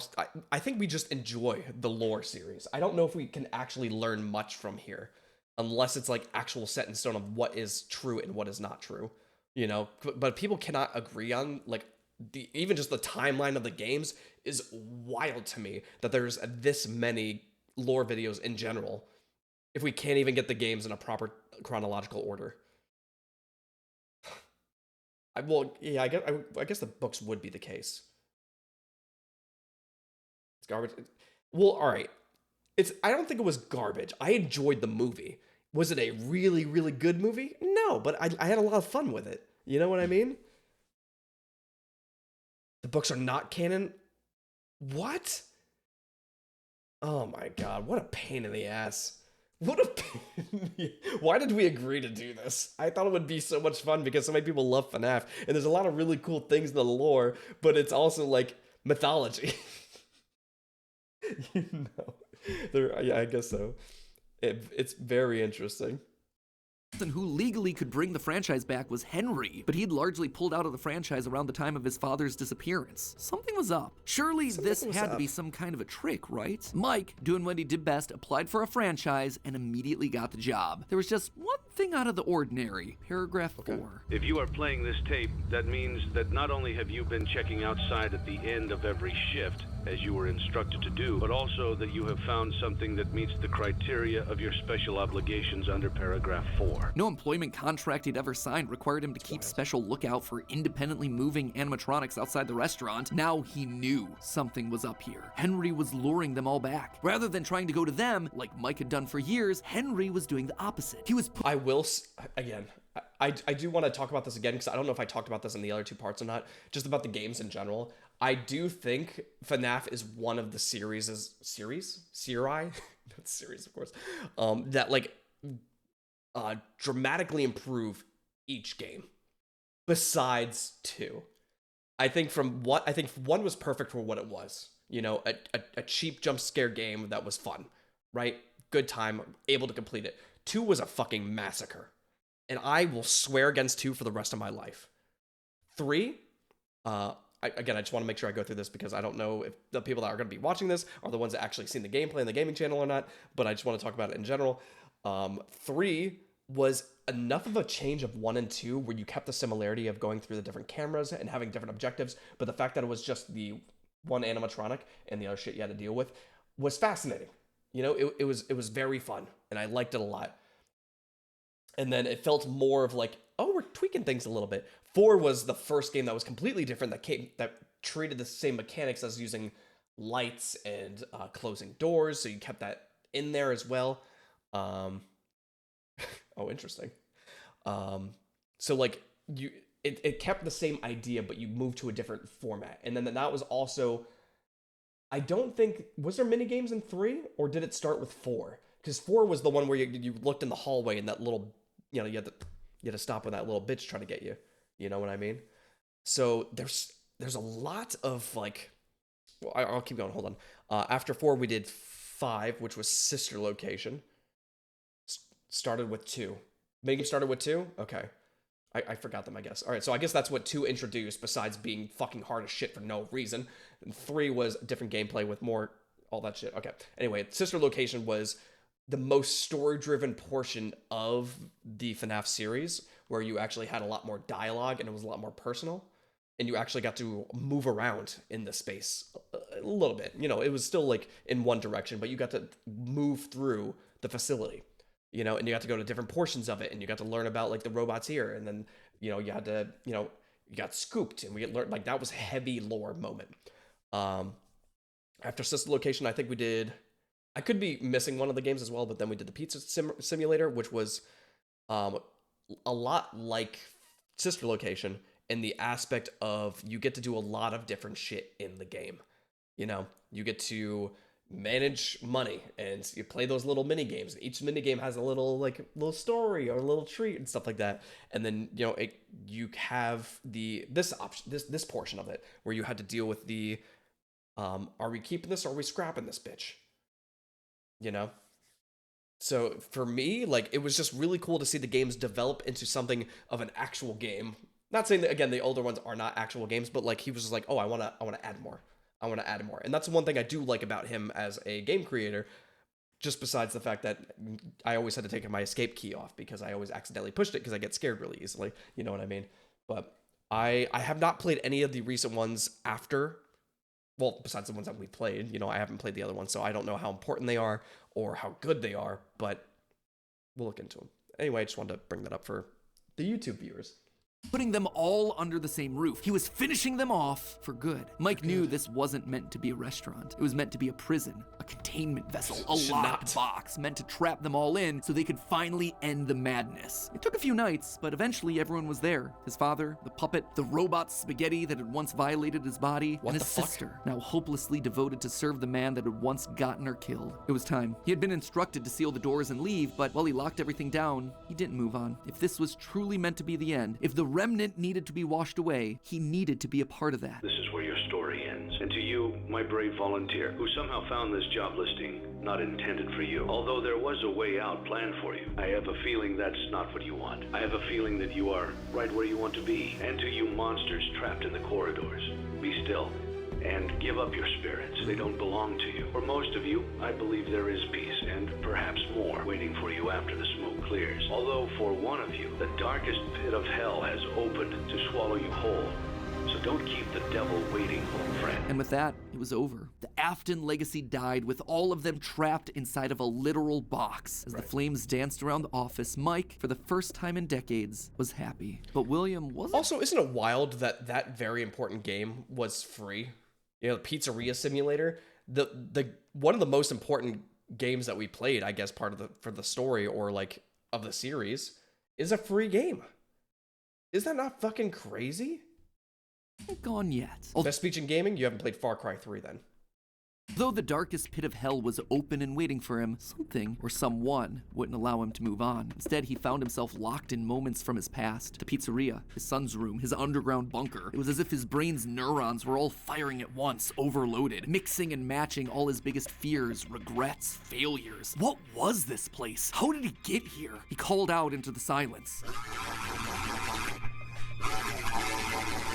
Then they started coming. Without warning, animatronics, both new and old, began to jump out at him, bite him, rip him limb from limb. The pain was immeasurable. Make it stop. Make it stop. William, for the first time, longed for death, an end to this torture. Just as it felt like he couldn't take it anymore, everything was quiet again. It was as if the world had been reset. There was a brief moment of quiet, and then the onslaught began again. Dozens of faces from his past all focused on him. A waking nightmare that he couldn't escape from. More pain, more ripping. It was his own personal hell, but why? Why couldn't he just die? And then he saw them, a group of characters he never thought he'd see again. Those janky, stolen characters that had started everything. The mediocre melodies. It had all started to go wrong once they showed up. Once Henry had made them. But mixed in with their obnoxious southern drawls, William heard something else. It was barely a whisper, but he could just make out the words. He tried to release you.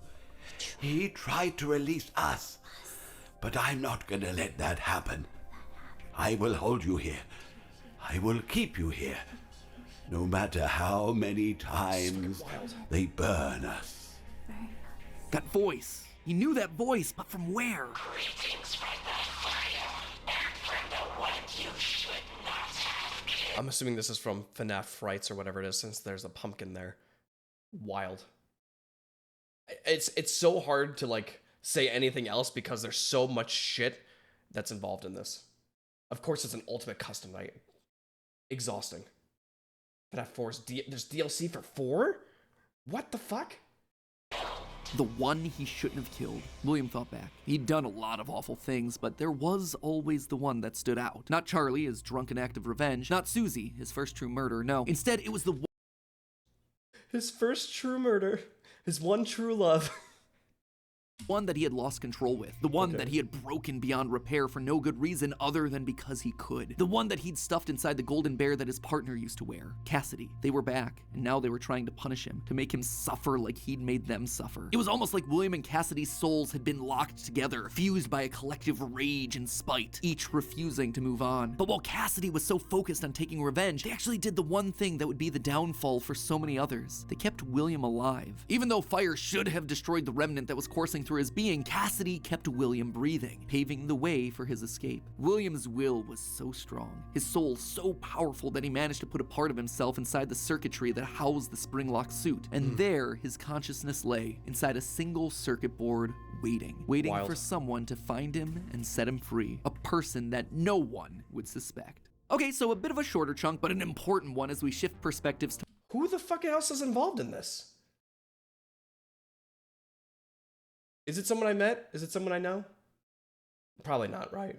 Most of the people we know are dead or undead. Okay, I'm not supposed to? Okay. Mike can tell his side of the story. And with FNAF VR, AR, and Security Breach having so much to explain, I didn't want to rush through things by trying to cram it all in here. Don't worry, I know you've all been patient. The final video is happening on March 25th. That is locked, it is getting ready to go. Trust me, I want this thing to be over Just and the end done of the with video as or much not? as you. I am not just stretching it out for the views. But before we wrap up for the day, I did want to talk about the big Orville elephant in the room, Mike's quest for revenge. You might have noticed that I was vague about the dates, and there's a good reason for that. I don't know him. There is no good way for me to make him fit in. Here's what I do know. We know with a high amount of certainty that Michael Afton is the character that we play as up until Ultimate Custom Night. Mike Schmidt and Fritz— But we don't know that because you said it's not actually confirmed.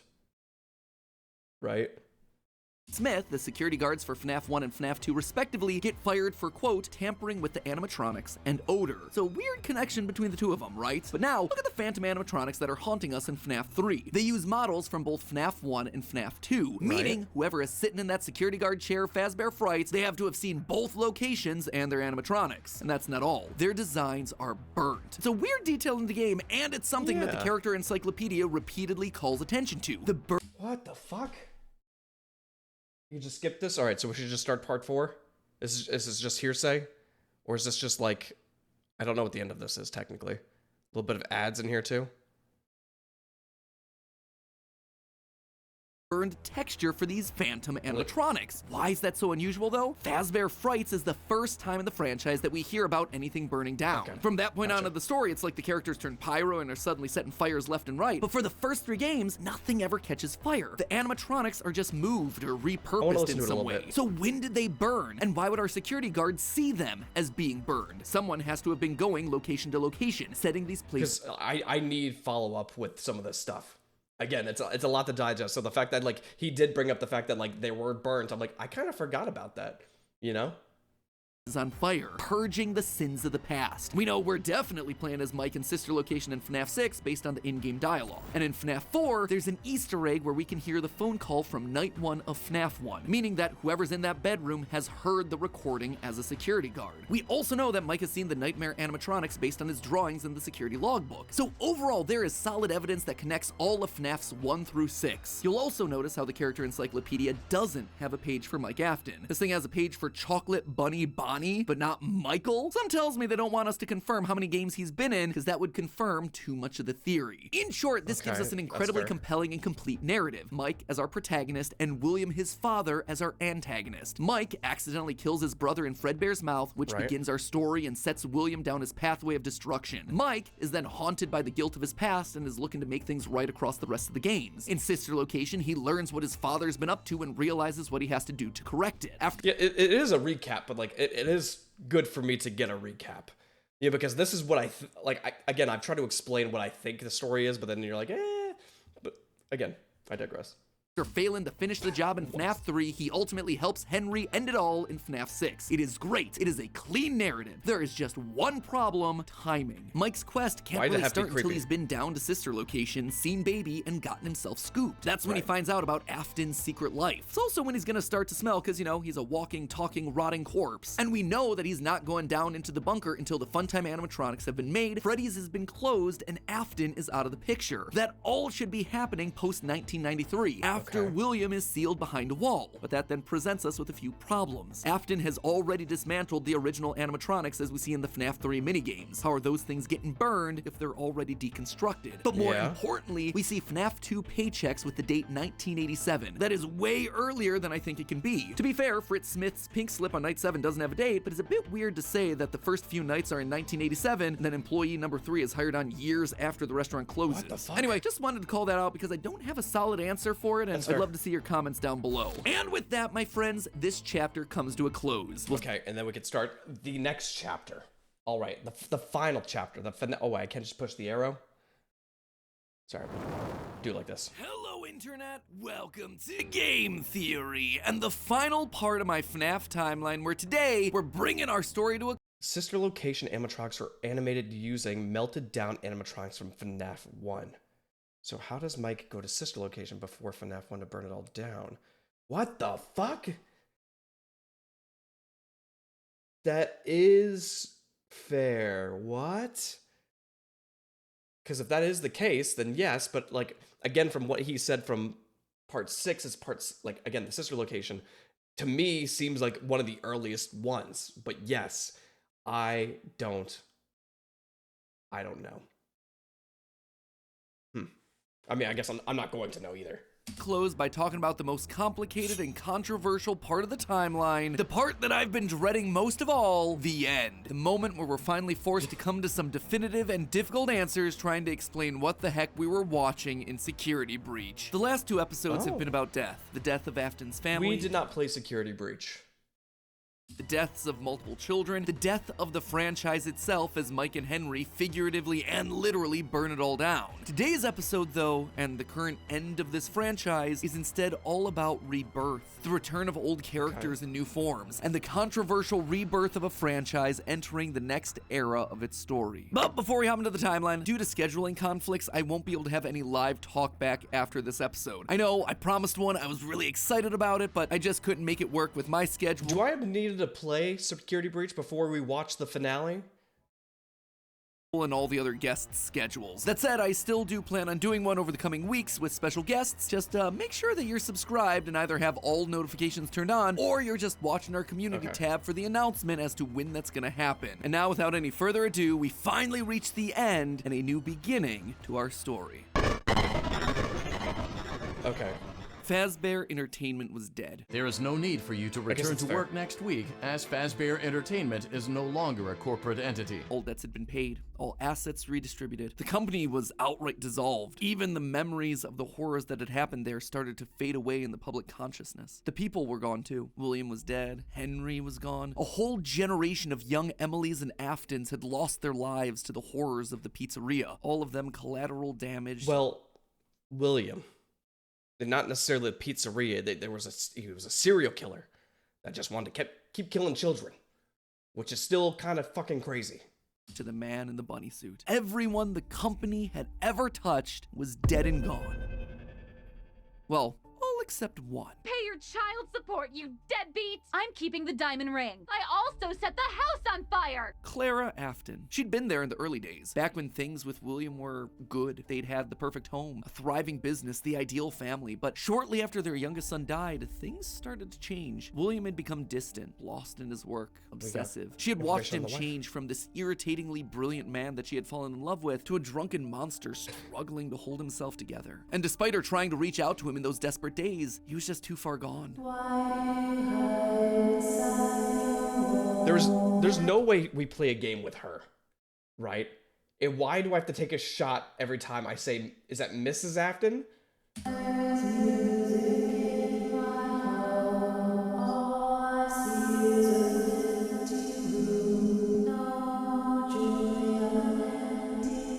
remember this.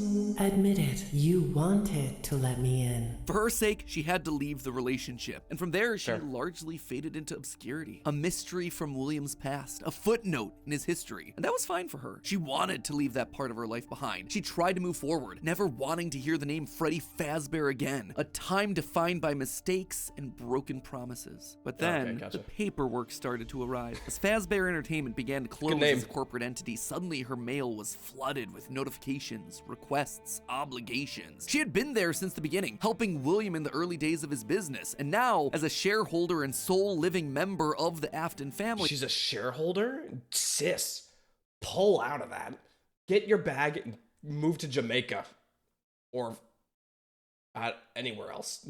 Anywhere. Go anywhere else. All copyrights and trademarks of both Afton Robotics and Fazbear Entertainment passed on to her. Memories of this past life that she had long left behind. Looking at the blueprints, the contracts, the memos, she felt old wounds begin to reopen. The regrets of a happy family that had been torn away from her. William had always been brilliant. That's what had attracted her to him in the first place. But he'd also been too blinded by obsession and pride. He was too jealous, too petty, too unable to actually see a bigger picture. But now, holding the paperwork that contained decades of heartbreak and trauma, she realized it was her turn. She was holding the power. This was her chance. And one thought resonated in her head. I will put them back together. No. Why can't everybody just stop with the robots? The more you deal with these bitches, the worse your life gets. You do not put anything back together. Nothing. Put them all back together. She would be the one to rebuild this family, to rebuild the pieces of that shattered life, to reclaim the kids that Fazbear had. This entire theory is based off Ballora in one room. One room? It's gotta be an important room, right? stolen from her. But how? Looking at William's work now laid out before her, she knew that he had been onto something. Collecting remnant, robotic humanoids, digital conscience transference. The pieces were all in place, they were just scattered, fragmented. It was almost like there were too many ideas going in too many different directions. It was such an important idea that she reiterated that point to herself. There were too many ideas going in too many different directions. That said, there had to be a way to save it all. She just needed to put it all back together. But how? To rebuild her family, she would first need to rebuild the franchise that had stolen them away from her. With ownership over the characters, their licenses, the technology patents, and the Fazbear name, she converted the corporation back to an LLC, a structure for smaller businesses that are usually family-owned. Right. The irony was fitting. From there, she would need remnant, and lots of it. Remnant was the key. Clearly, in the later years of his life, William had been using Circus Baby's entertainment and rentals as a remnant farm, sending robots to kids' birthday parties in the hopes of nabbing bits of the stuff here and there. But clearly, it wasn't enough. He had, what, like 4, maybe 5 animatronics going out every week? No. It was a decent idea, but to get the remnant they required, it needed scale. Dozens, hundreds of animatronics all out there, all gathering remnant from unsuspecting customers. But to do that would require help, something William would never ask for. William had kept everything in-house. His obsession with control limited him. Clara, though, she wasn't nearly that precious. A plan like this required partners, people outside of Fazbear to do the heavy lifting. Why did she need to come back to this? You know? Like, she was out. You were fine. You made it.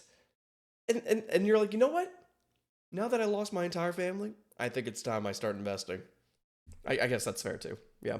So she contacted a mid-sized delivery company, DLZ Shipping We're still gonna Solutions, talk to help about it. build replicas of all the original animatronics. And with meal delivery apps being all the rage, why not an animatronic delivery service? So is there like nothing in this video that is actually canon or like useful?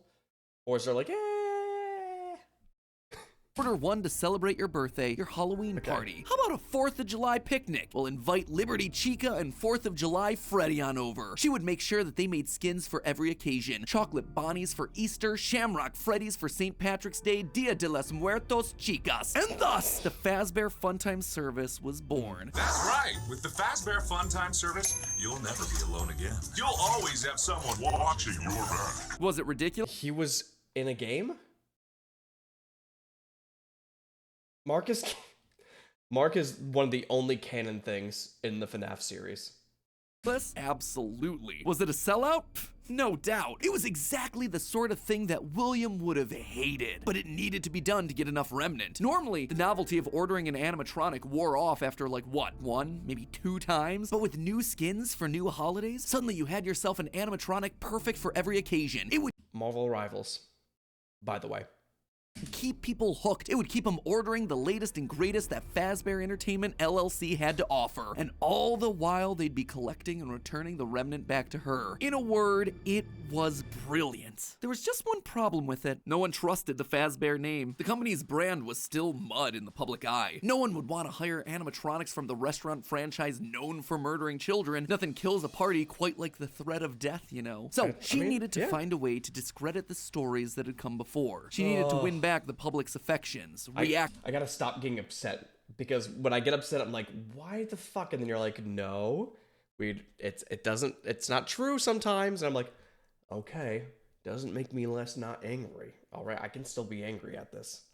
Pokemon Go for murder bots is crazy. Activate some nostalgia for the spooky stories of their childhoods. She needed a game. Multiple games, in fact. They lied to us. They lied to all of us. They told us that the whole point of this VR game was to undo the bad PR done by a rogue indie game developer. But that's not true at all. Those indie games were designed to conceal and make light of what happened. This isn't just an attempt to rebrand. It's an elaborate cover-up. Struggling game developers were a dime a dozen online, most working on their magnum opus between shifts at the Dollar General. Of course, this part is the one part I'm complaining about. So she went to go invalidate all the stories about your family and other kids. Okay. Okay, not her. Okay. So she found one. Steve just picked him out of obscurity. The right mix of desperate and doofus, willing to say and do anything for a couple extra bucks. And he fell right in line, as expected, delivering stupid little things with dumb generic names like Mangle's Quest, Balloon Boy's Air Adventure, Five Nights at Freddy's. Bad gameplay with even worse graphics, but hey, they got the job done. People were suddenly talking about the clues inside of these things, searching for the hidden lore. They were actively making jokes about dead kids at pizzerias. Her husband's twisted history of serial murder had suddenly been reduced to a mere Nancy Drew mystery to be solved. The plan had worked. Freddy Fazbear's was suddenly more popular than ever. Things were going shockingly well. Her takeover and reboot of the franchise was full and complete. Suddenly infused with cash, she built the largest, most ambitious project yet, the Mega Pizzaplex. William had always been so visionary, but always thought so small scale. He was careful to a fault. Not her, though. She knew that this latest project needed to be big. Careful. This is way too fucking bright. Careful to a fault. He did not have any control over these things, these places, whatever it is. People died. Well, I guess he was the one killing people, but still, like, if you could not handle the animatronics in one of these buildings, having a bigger building would be significantly worse. Right? Be big. It needed to be flashy. It needed to be a palace for children. A place that got people talking and checking out the latest in Fazbear products. So with a steady supply of remnant flowing in, it was finally time. The stage was set. It was time to get to her real goal, literally rebuilding a family. Oh my god, it just keeps March going. 2035. The first was obvious. The crying child. Her little boy. The one that was the first to get ripped away from her. Alright. Even though the lore in this series is extremely complex, they have to release a game at some point that concludes everything, right? He's going with, okay, gotcha. Right, like he's not gonna keep this going forever. You have to like wrap it up at some point. So like, I am excited to see, and like, again, once we get caught up on everything. Well, I guess one would think you're right. They did. Yeah, but like, if we still don't have like the true story, it can't fully end yet, right? But I guess, does he not give a shit about it like actually ending?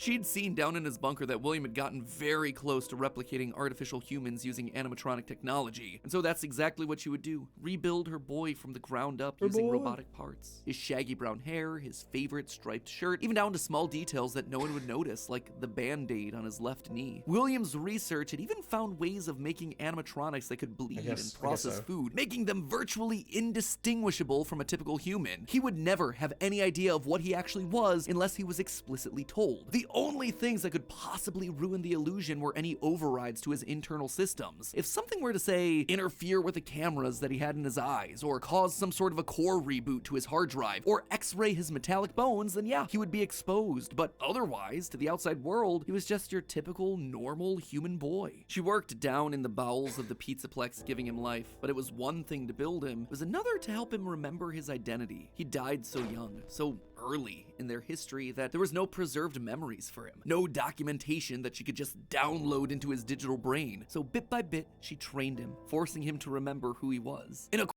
I'm assuming this is not canon. This is, you said it's a theory for it? I am... Oh, you mean the airbed. Honestly, it's still really cool to like think about other theories as well, because you never know what you can learn or what you can pick up from like a random idea. And that's why I really love spitballing and brainstorming stuff, is because like sometimes something can like trigger something else. You know what I mean?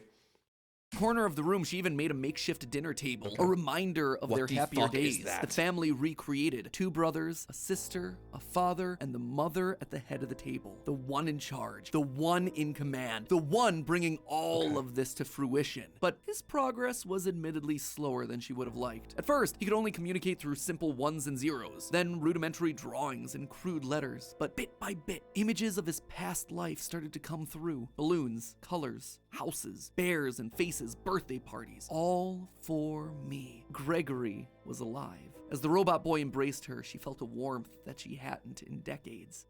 This was the joy that she'd been working towards. This was what it was all for. Her son, back in her arms again. The plan was working. She had to keep going. Next was William. If the family was truly going to be put together, she would need him. And she knew exactly where he was, in the ruins of that old Freddy Fazbear's pizza place where Henry had trapped him. In fact, that's specifically why she insisted on building the pizzaplex there over the sinkhole. It was the best place to hide what her true intentions were with the entire operation. Digging through the wreckage, she found him. He was right where she thought he'd be. Seeing the putrid shell of the Springtrap suit, though, was not something she was prepared for. The rotting corpse of William Afton was disgusting. Scorched flesh fused into the fur lining. Hollow black sockets where eyes once were. A smell that reeked of burned carbon and bloody iron. He was no longer flesh. He was just the tangled sinews of a creature that was once called human. How far this brilliant man had fallen. It was clear that her work was cut out for her on this one. Afton was practically lifeless. The man may not have been able to die, but he was about as close as you could come. And his body would need a lot of reconstruction. Replacement arms and endoskeleton reinforcements were the top priority. Maybe pulled from their new line of glam rock animatronics. She'd have to see if they had any spare Bonnie parts lying around. Oops, push mute on accident. Go back. I want to take a look at these. Maybe pulled from their new. So this is from Security Breach. These rock stars, I will say, do like some of the designs a little bit. A little wild. I don't know if I like Freddy's new. I don't know who the fuck this crocodile is. I like him. I don't like the Freddy. I like the other two. But also, could be biased. Line of glam rock animatronics. She'd have to see if they had any spare Bonnie parts lying around that they could steal. In the meantime, though, she threw the husk that was once her husband into a life support pod infused with aerosolized remnant to help keep him stable. But more important than recovering his body was recovering his mind. In his current state, he was comatose, an empty shell. Severe brain damage starts at temperatures over 108 degrees Fahrenheit. 42 degrees Celsius, and years of repeated fires had burned his brain to goo. Gone was the brilliant, frustrating mind that had drawn her to him in the first place. But she had a plan. Unlike her darling boy Gregory, Afton had found ways to record his consciousness. Fundamentally, the brain is only a series of electrical connections after all, so why couldn't you replicate that in the form of a standard circuit board? In essence, you could create a digital consciousness. And one thing she knew about William, he was nothing if not cautious. A planner, someone who had backup plans to his backup plans. And sure enough, there it was, buried in piles of old animatronic CPUs, a record of Afton himself. But she needed someone to test it. Someone was definitely here during the night. It had to have been the client. I mean, they sent us that stuff in the first place with no explanation, told us to scan it, said it would expedite the process so we wouldn't need to program any pathfinding ourselves. Unlike the other games that she'd paid to have made in the past, this one had a different purpose. This wasn't about PR, it was about getting William. Oh, we didn't do Help Wanted either. We did. Oh, so there's World, Help Wanted, Security Breach, and probably a handful more that we have not. There's so many games of this series. I did not realize how many there actually were. Were made for, I could not fucking imagine playing these games in VR. Okay. It's like, to me, I couldn't. I mean, maybe in the future at some point, but I don't know if I can handle. That's a lot. 45 hours. William back up and running, spreading his virus to the masses. You acknowledge that Fazbear Entertainment is not responsible for accidental digital consciousness transference, real-world manifestations of digital characters. She hired a new developer, Silver Parasol Games, to scan the boards and bring her husband into the system. And because of the immersive nature of VR, William's consciousness would be able to merge with the player, giving him a new body, a new agency. There was just one complication. Afton's hold wasn't as powerful as she had hoped. He wasn't able to gain complete control. The first trial run, Jeremy, was so desperate to escape from his grasp that he sliced his own face off with a paper shredder. Messy. Afton's followers were reluctant, to say the least. But it was the second attempt that looked like it had the potential to kill two birds with one stone. Enter Vanessa. Mrs. Afton wanted a surrogate daughter. Vanessa's in the movie, I think, right?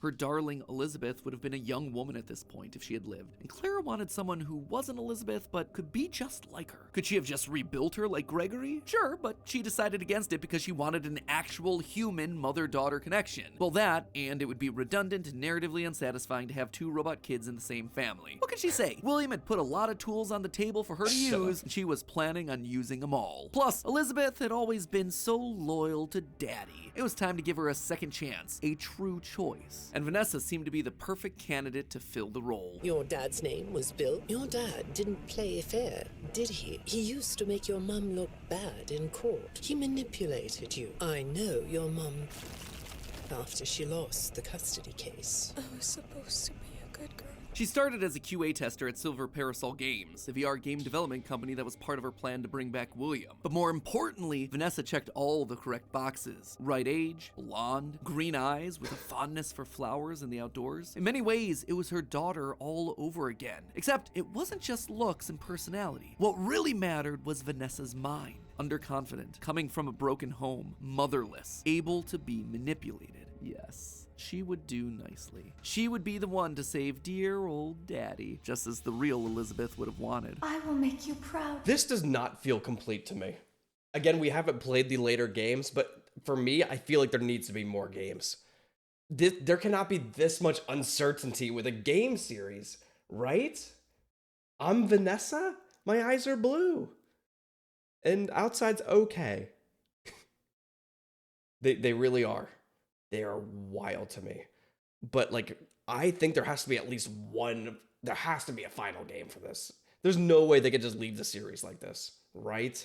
I mean, they even made recently, like, my first FNAF game was Into the Pit. So like, that's newer. It's a newer game. They're still releasing games. Is it in the 70s? What? They have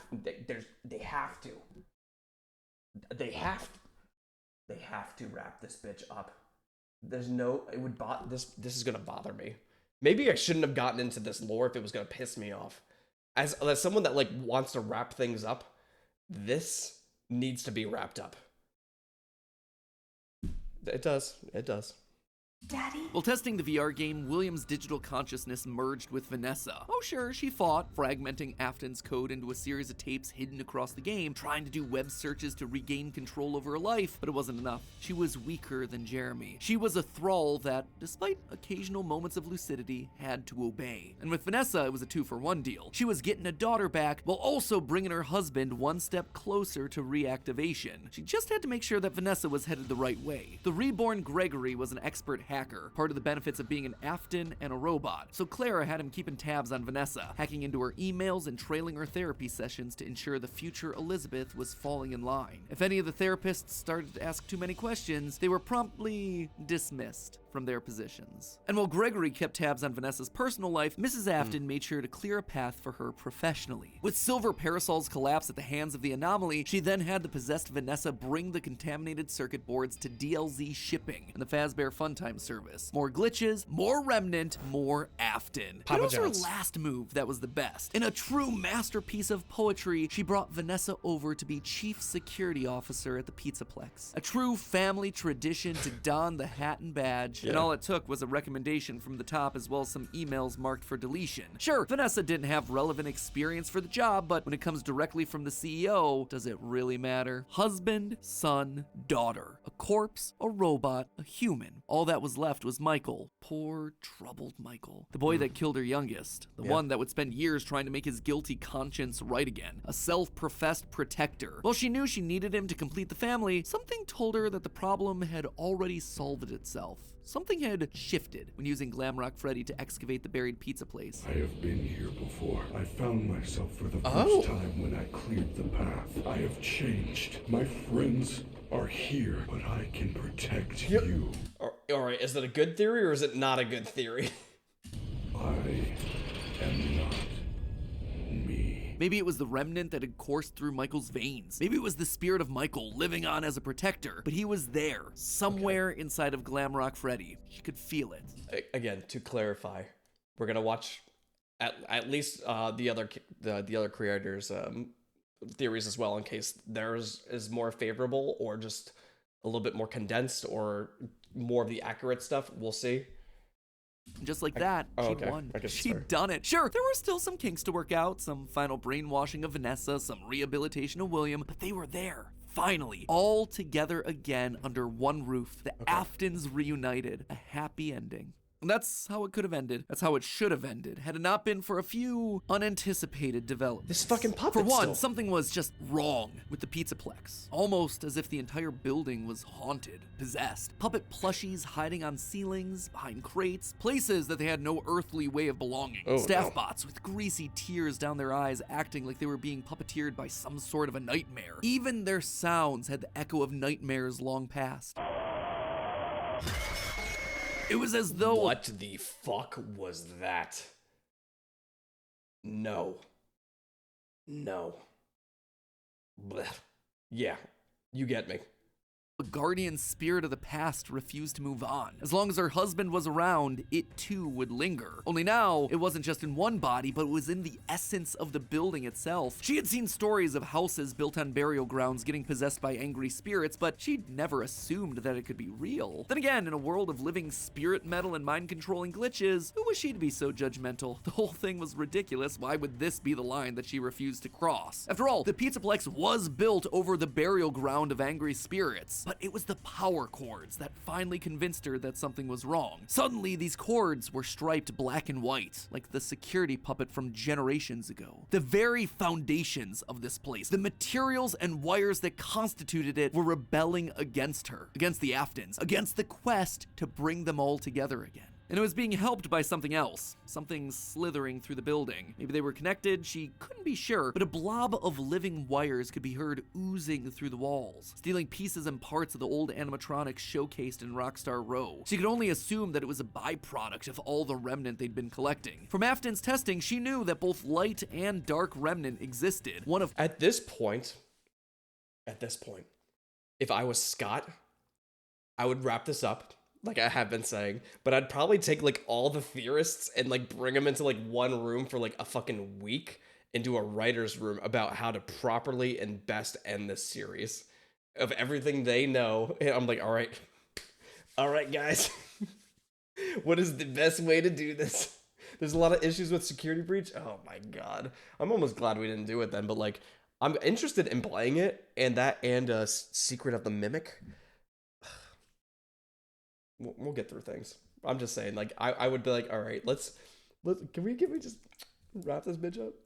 Positive emotions and the other created from anguish, anger, agony. Perhaps this thing was an amalgamation of all the darkest parts of the pizzeria's history, a collection of the hatred still housed inside these defunct endoskeletons and exosuits. As long as it was left alone, it seemed to be harmless. But if any Afton outside of Michael got too close, it would lash out wildly. Even young Gregory, looking to punish the family that had been complicit in its horrible creation. Little did she know, though, that Gregory should have been her biggest concern, that bringing the family together would have some unforeseen consequences. Gregory was normally You really think so? You really think bringing the undead family together is going to have some consequences? There's nothing bad that can happen if I revive everybody, right? Everything is okay because nothing I'm doing is bad in any capacity. The audacity of this family. The Lion, the Witch, the audacity of that bitch.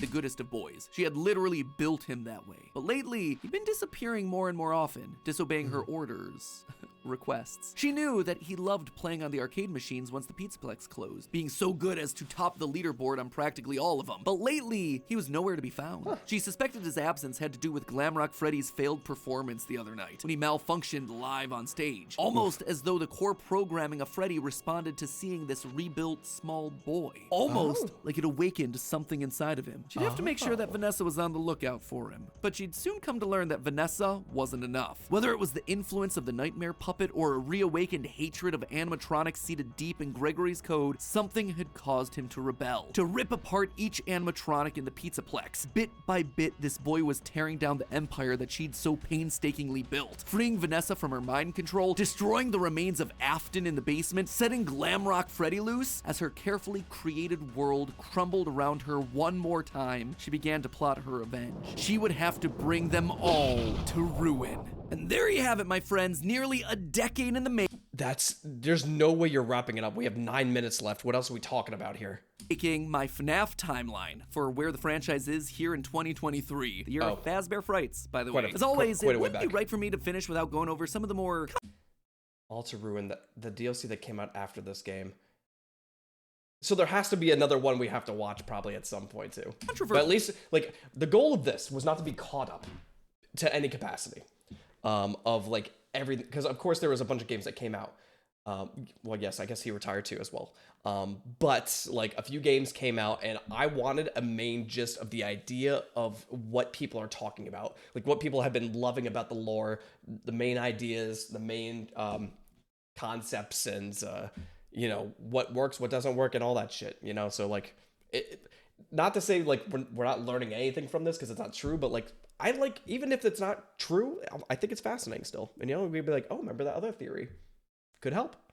Takes that I just handed out. I think we can all agree that this part of the timeline was always going to be the hardest. So let me just break down some of the major points. First of all, the biggest swing of this episode, and obviously the one that everything else rests upon, Mrs. Afton being the CEO of Fazbear Entertainment LLC. Here's why I went with this route. Now, first and foremost, the head of Fazbear Entertainment is the single biggest mystery that we're meant to solve at this point in the lore. The Ultimate Guide brings it up repeatedly. Who's running the show? Who is okaying these decisions? And in the security breach memos, we get multiple mentions of someone manipulating things from the top down. Whoever this is, they are the person driving forward every other facet of late-stage FNAF lore here. They're the puppet master who's hiring the indie dev. They're the ones relaunching the brand, building the Pizzaplex over the burial ground. So everything at the end of the timeline relies on this one singular answer. Now, as I see it, there are two possibilities here. One, an adult robot Elizabeth, like we see older versions of robot kids in the fourth closet, or Mrs. Afton. Could it be someone completely new to the franchise? Absolutely yes, but in a game with so many returning faces and repeating themes, it would be pretty random and arbitrary. So, between these two girl bosses, who then would it be? Well, Elizabeth always wants to please her daddy, so she'd be most likely wanting to bring him to life. But then, what's Vanessa's role in all of this? Vanessa is clearly meant to be a parallel for Elizabeth. Same hair, same eyes, similar backstories, but if the main goal is getting the Afton family back together, which seems to clearly be the case in Security Breach, then there's no need for Vanessa to be involved at all. We already have Elizabeth running the show. It would also mean that we suddenly have two robot kids running around, which feels narratively repetitive and quite frankly kind of dumb. Now look at Mrs. Afton. We know next to nothing about her outside of any clues that we can get from Immortal and the Restless and Bellora's song. But what her being head of Fazbear does is make every other piece of the lore fit. Suddenly, you can have one of every other type of character. One robot kid in Gregory, one brainwashed human in Elizabeth/Vanessa, one OG corpse in William, and one possessed animatronic in Mike. Narratively, it makes everything else cleaner. Legally, it's also the option that makes the most sense. As I call out in my narrative, she'd likely have some stake in the original company and all of its assets. So as Fazbear folds as a company, I'd suspect a lot of it would return back to her. But there was one clue that really sold me on this particular direction, and that was this right here, in the post-it room. The big lore central of Security Breach, a dinner table scene with the whole family, including the mother. And not only is she there, she is at the head of that table, the position of highest honor and responsibility. She is the one in charge, with William being relegated off to the side. That one scene shows that we have to include Mom in there somewhere, and the only place it makes sense for her to be is at the top. Now, there is one big dilemma with my interpretation of all this. The Ultimate Guide really seems to point out that the head of Fazbear doesn't want the glitch trap virus to spread. They call out one particular email in FNAF AR where the legal team calls a cease and desist to all action about scanning the circuit boards. And even in FNAF VR, we're told that the circuit boards get stolen back by the client, presumably once they realize. Is the FNAF VR is it's a remake, or is it a standalone? You know? Because I thought it was like a remake of the originals, but it seems like it has newer lore stuff. So it's its own. All right, so it's not the original games. I thought it was the original games that were glammed up. but I guess it's not. Realize what danger is on there, trying to stop Glitch Trap before he spreads and gets out of hand. Here's the problem with that though, if the head of Fazbear doesn't want Afton to rise again, why'd they restart the company in the first place? Why'd they build over the FNAF 6 pizzeria? Why'd they go through an elaborate cover-up to make the possessed Vanessa an important part of the company? Just doesn't make a whole lot of sense. It would be the most inconsistent series of actions ever, but I did want to call attention to it since it seems to be the route that the official guide is trying to steer us towards. Moving on to minor point number 1, the Five Nights at Freddy's games were made by the rogue indie developer. Here's the thing, FNAF VR opens with this line. That's why we have recreated many of these completely fictitious scenarios, lies that you've been fed over the last several years, into a hilarious VR game. It's recreating the lies told to you by the indie developer. And since Help Wanted has direct recreations of FNAFs 1 through 3, it means the games must be part of the fabrications that this developer made up. Also, all of this is heavily implied in the story of the same name, Help Wanted and Tales of the Pizzaplex, hence FNAF 1 through 3, canon games within the lore of the series. Big swing number 2, the elephant, or ghost in the room, Charlie infecting the Pizzaplex. John from the channel FNAF has made some great findings about Charlie's— That's the guy that we're doing next. Oh, it's actually just FNAF. Influence over the Pizzaplex, the cables that looked like the striped arms of the puppet, the Nightmarion plushies that you find hidden across the Pizzaplex in weird places, the staff bots with creepy smiles and in your dreams written on the front. All of these things scream puppets. Plus, with the puppet mask not having tears in the blob, seems to imply that Charlie's spirit exists elsewhere. She is still in play, and she has an important role, especially in Gregory's post-it room. The doors to the post-it room in the game's code are called Charlie doors, and inside we see a bunch of lit up Nightmare staff bot heads. Suspicious, to say the least. The channel ID Fantasy did a great theory looking at the post-it notes, concluding that the crying child / Gregory isn't alone in this room, but rather might be communicating with someone. A spirit, Charlie. Charlie's spirit seems to have pulled a poltergeist. Instead of controlling one thing, she's affecting a lot of little details, foundational elements of the Pizzaplex. And this isn't the first time that we've seen this in the franchise either. We've seen spirits communicating with people through physical writing in the survival logbook. So we know that this is an established means of spirit communication within this franchise. And I suspect that to some extent it might be Charlie's influence making Gregory go haywire. Which brings me then to my final and probably biggest controversy in recent FNAF history, Gregory as Patient 46, the evil robot mastermind. Now, I know when I first came out with this theory a year ago, people were mad. But here's the thing, you don't have to take my evidence points for it anymore. The recent Tales from the Pizzaplex story GGY basically goes and just outright proves it. In GGY, we find out about a boy named— This dude is a busy guy. The amount of books, games, movies, Scott has made this gimmicky little jump scare game into a fucking monopoly. Honestly, it's extremely impressive. Because again, it wasn't like a high quality game. It was just good. It was good for what it was. It was like fun and jump scare. Like, I don't know what the fuck launched FNAF into the stratosphere, you know? It, like, well, I guess it could have also been, well, do you think, was FNAF bigger before Markiplier, or did you think Markiplier, like, blew up FNAF? Gregory, who's getting all the high scores in the Pizzaplex arcade machines. When therapists start to go missing, it's confirmed that GGY is the one that's working to bump them off. And when animatronics start getting corrupted by a mysterious glitch, GGY's letters are found inside the code. He even chooses the code name Dr. Rabbit, for crying out loud. But obviously, by the time of security breach, Gregory is working against Burn Trap, Vanessa, and the animatronics. Why? How? Well, it's not really clear. I tend to believe that something must have happened to cause him to either lose his memory or be reset in some way. Maybe it was Charlie talking to him in his post-it room. Maybe he hit his head. Maybe it was the connection that he made with Mike on stage in Glamrock Freddy. Maybe. Not exactly sure, and I theory. don't think we have enough clues to solve any of it yet. But it makes sense from a story perspective why he'd start off evil on Afton's side and then switch to trying to destroy him and not knowing who he is in security breach. And with that, my friends, I'm wrapping this thing up. Congratulations, we are on page 40. 22,000 words of FNAF, baby. Practically just wrote myself a Tales of the Pizzaplex short story. This is crazy to me. And again, the fact that like a lot of this is still like hearsay is, it's fun. And I'm excited to look into the other games and stuff. Because like, again, I don't need to be the most informed person. But I definitely want to understand a lot of the lore, because it is really fun, and there's a lot of shit, and also the movies are coming out, and again, potentially a new game, and like, I just want to know more than, like, I can't say the average fan, because I'm not going to know more than the average fan. I'm not going to know more than you guys, but I definitely want to be more informed than I am currently. You know? I answered everything? No. Does everything fit cleanly? No. But does it feel like the best and most cohesive narrative for all these characters that addresses most of the evidence we're given? Also yeah, no. For me, honestly, it really does. And let's be honest with ourselves, the DLC will probably come out later this year and prove me completely wrong. Which it did, I think, right? Was what you said? Be the first time. Then comes the movie, whatever. My descent into madness continues. But regardless, I am so... That's crazy. I'm surprised he was able to walk away, like... Of course, like, retiring is good, but, like, for me, like, this is, like, your baby, you know what I mean? Like, I would at least come back to do, like, the FNAF stuff and then continue my retirement. I guess it depends also on the severity of it as well. But I guess we'll see what happens with, like, the other ones, the other stories and stuff like that, too. There's a lot we still gotta find out.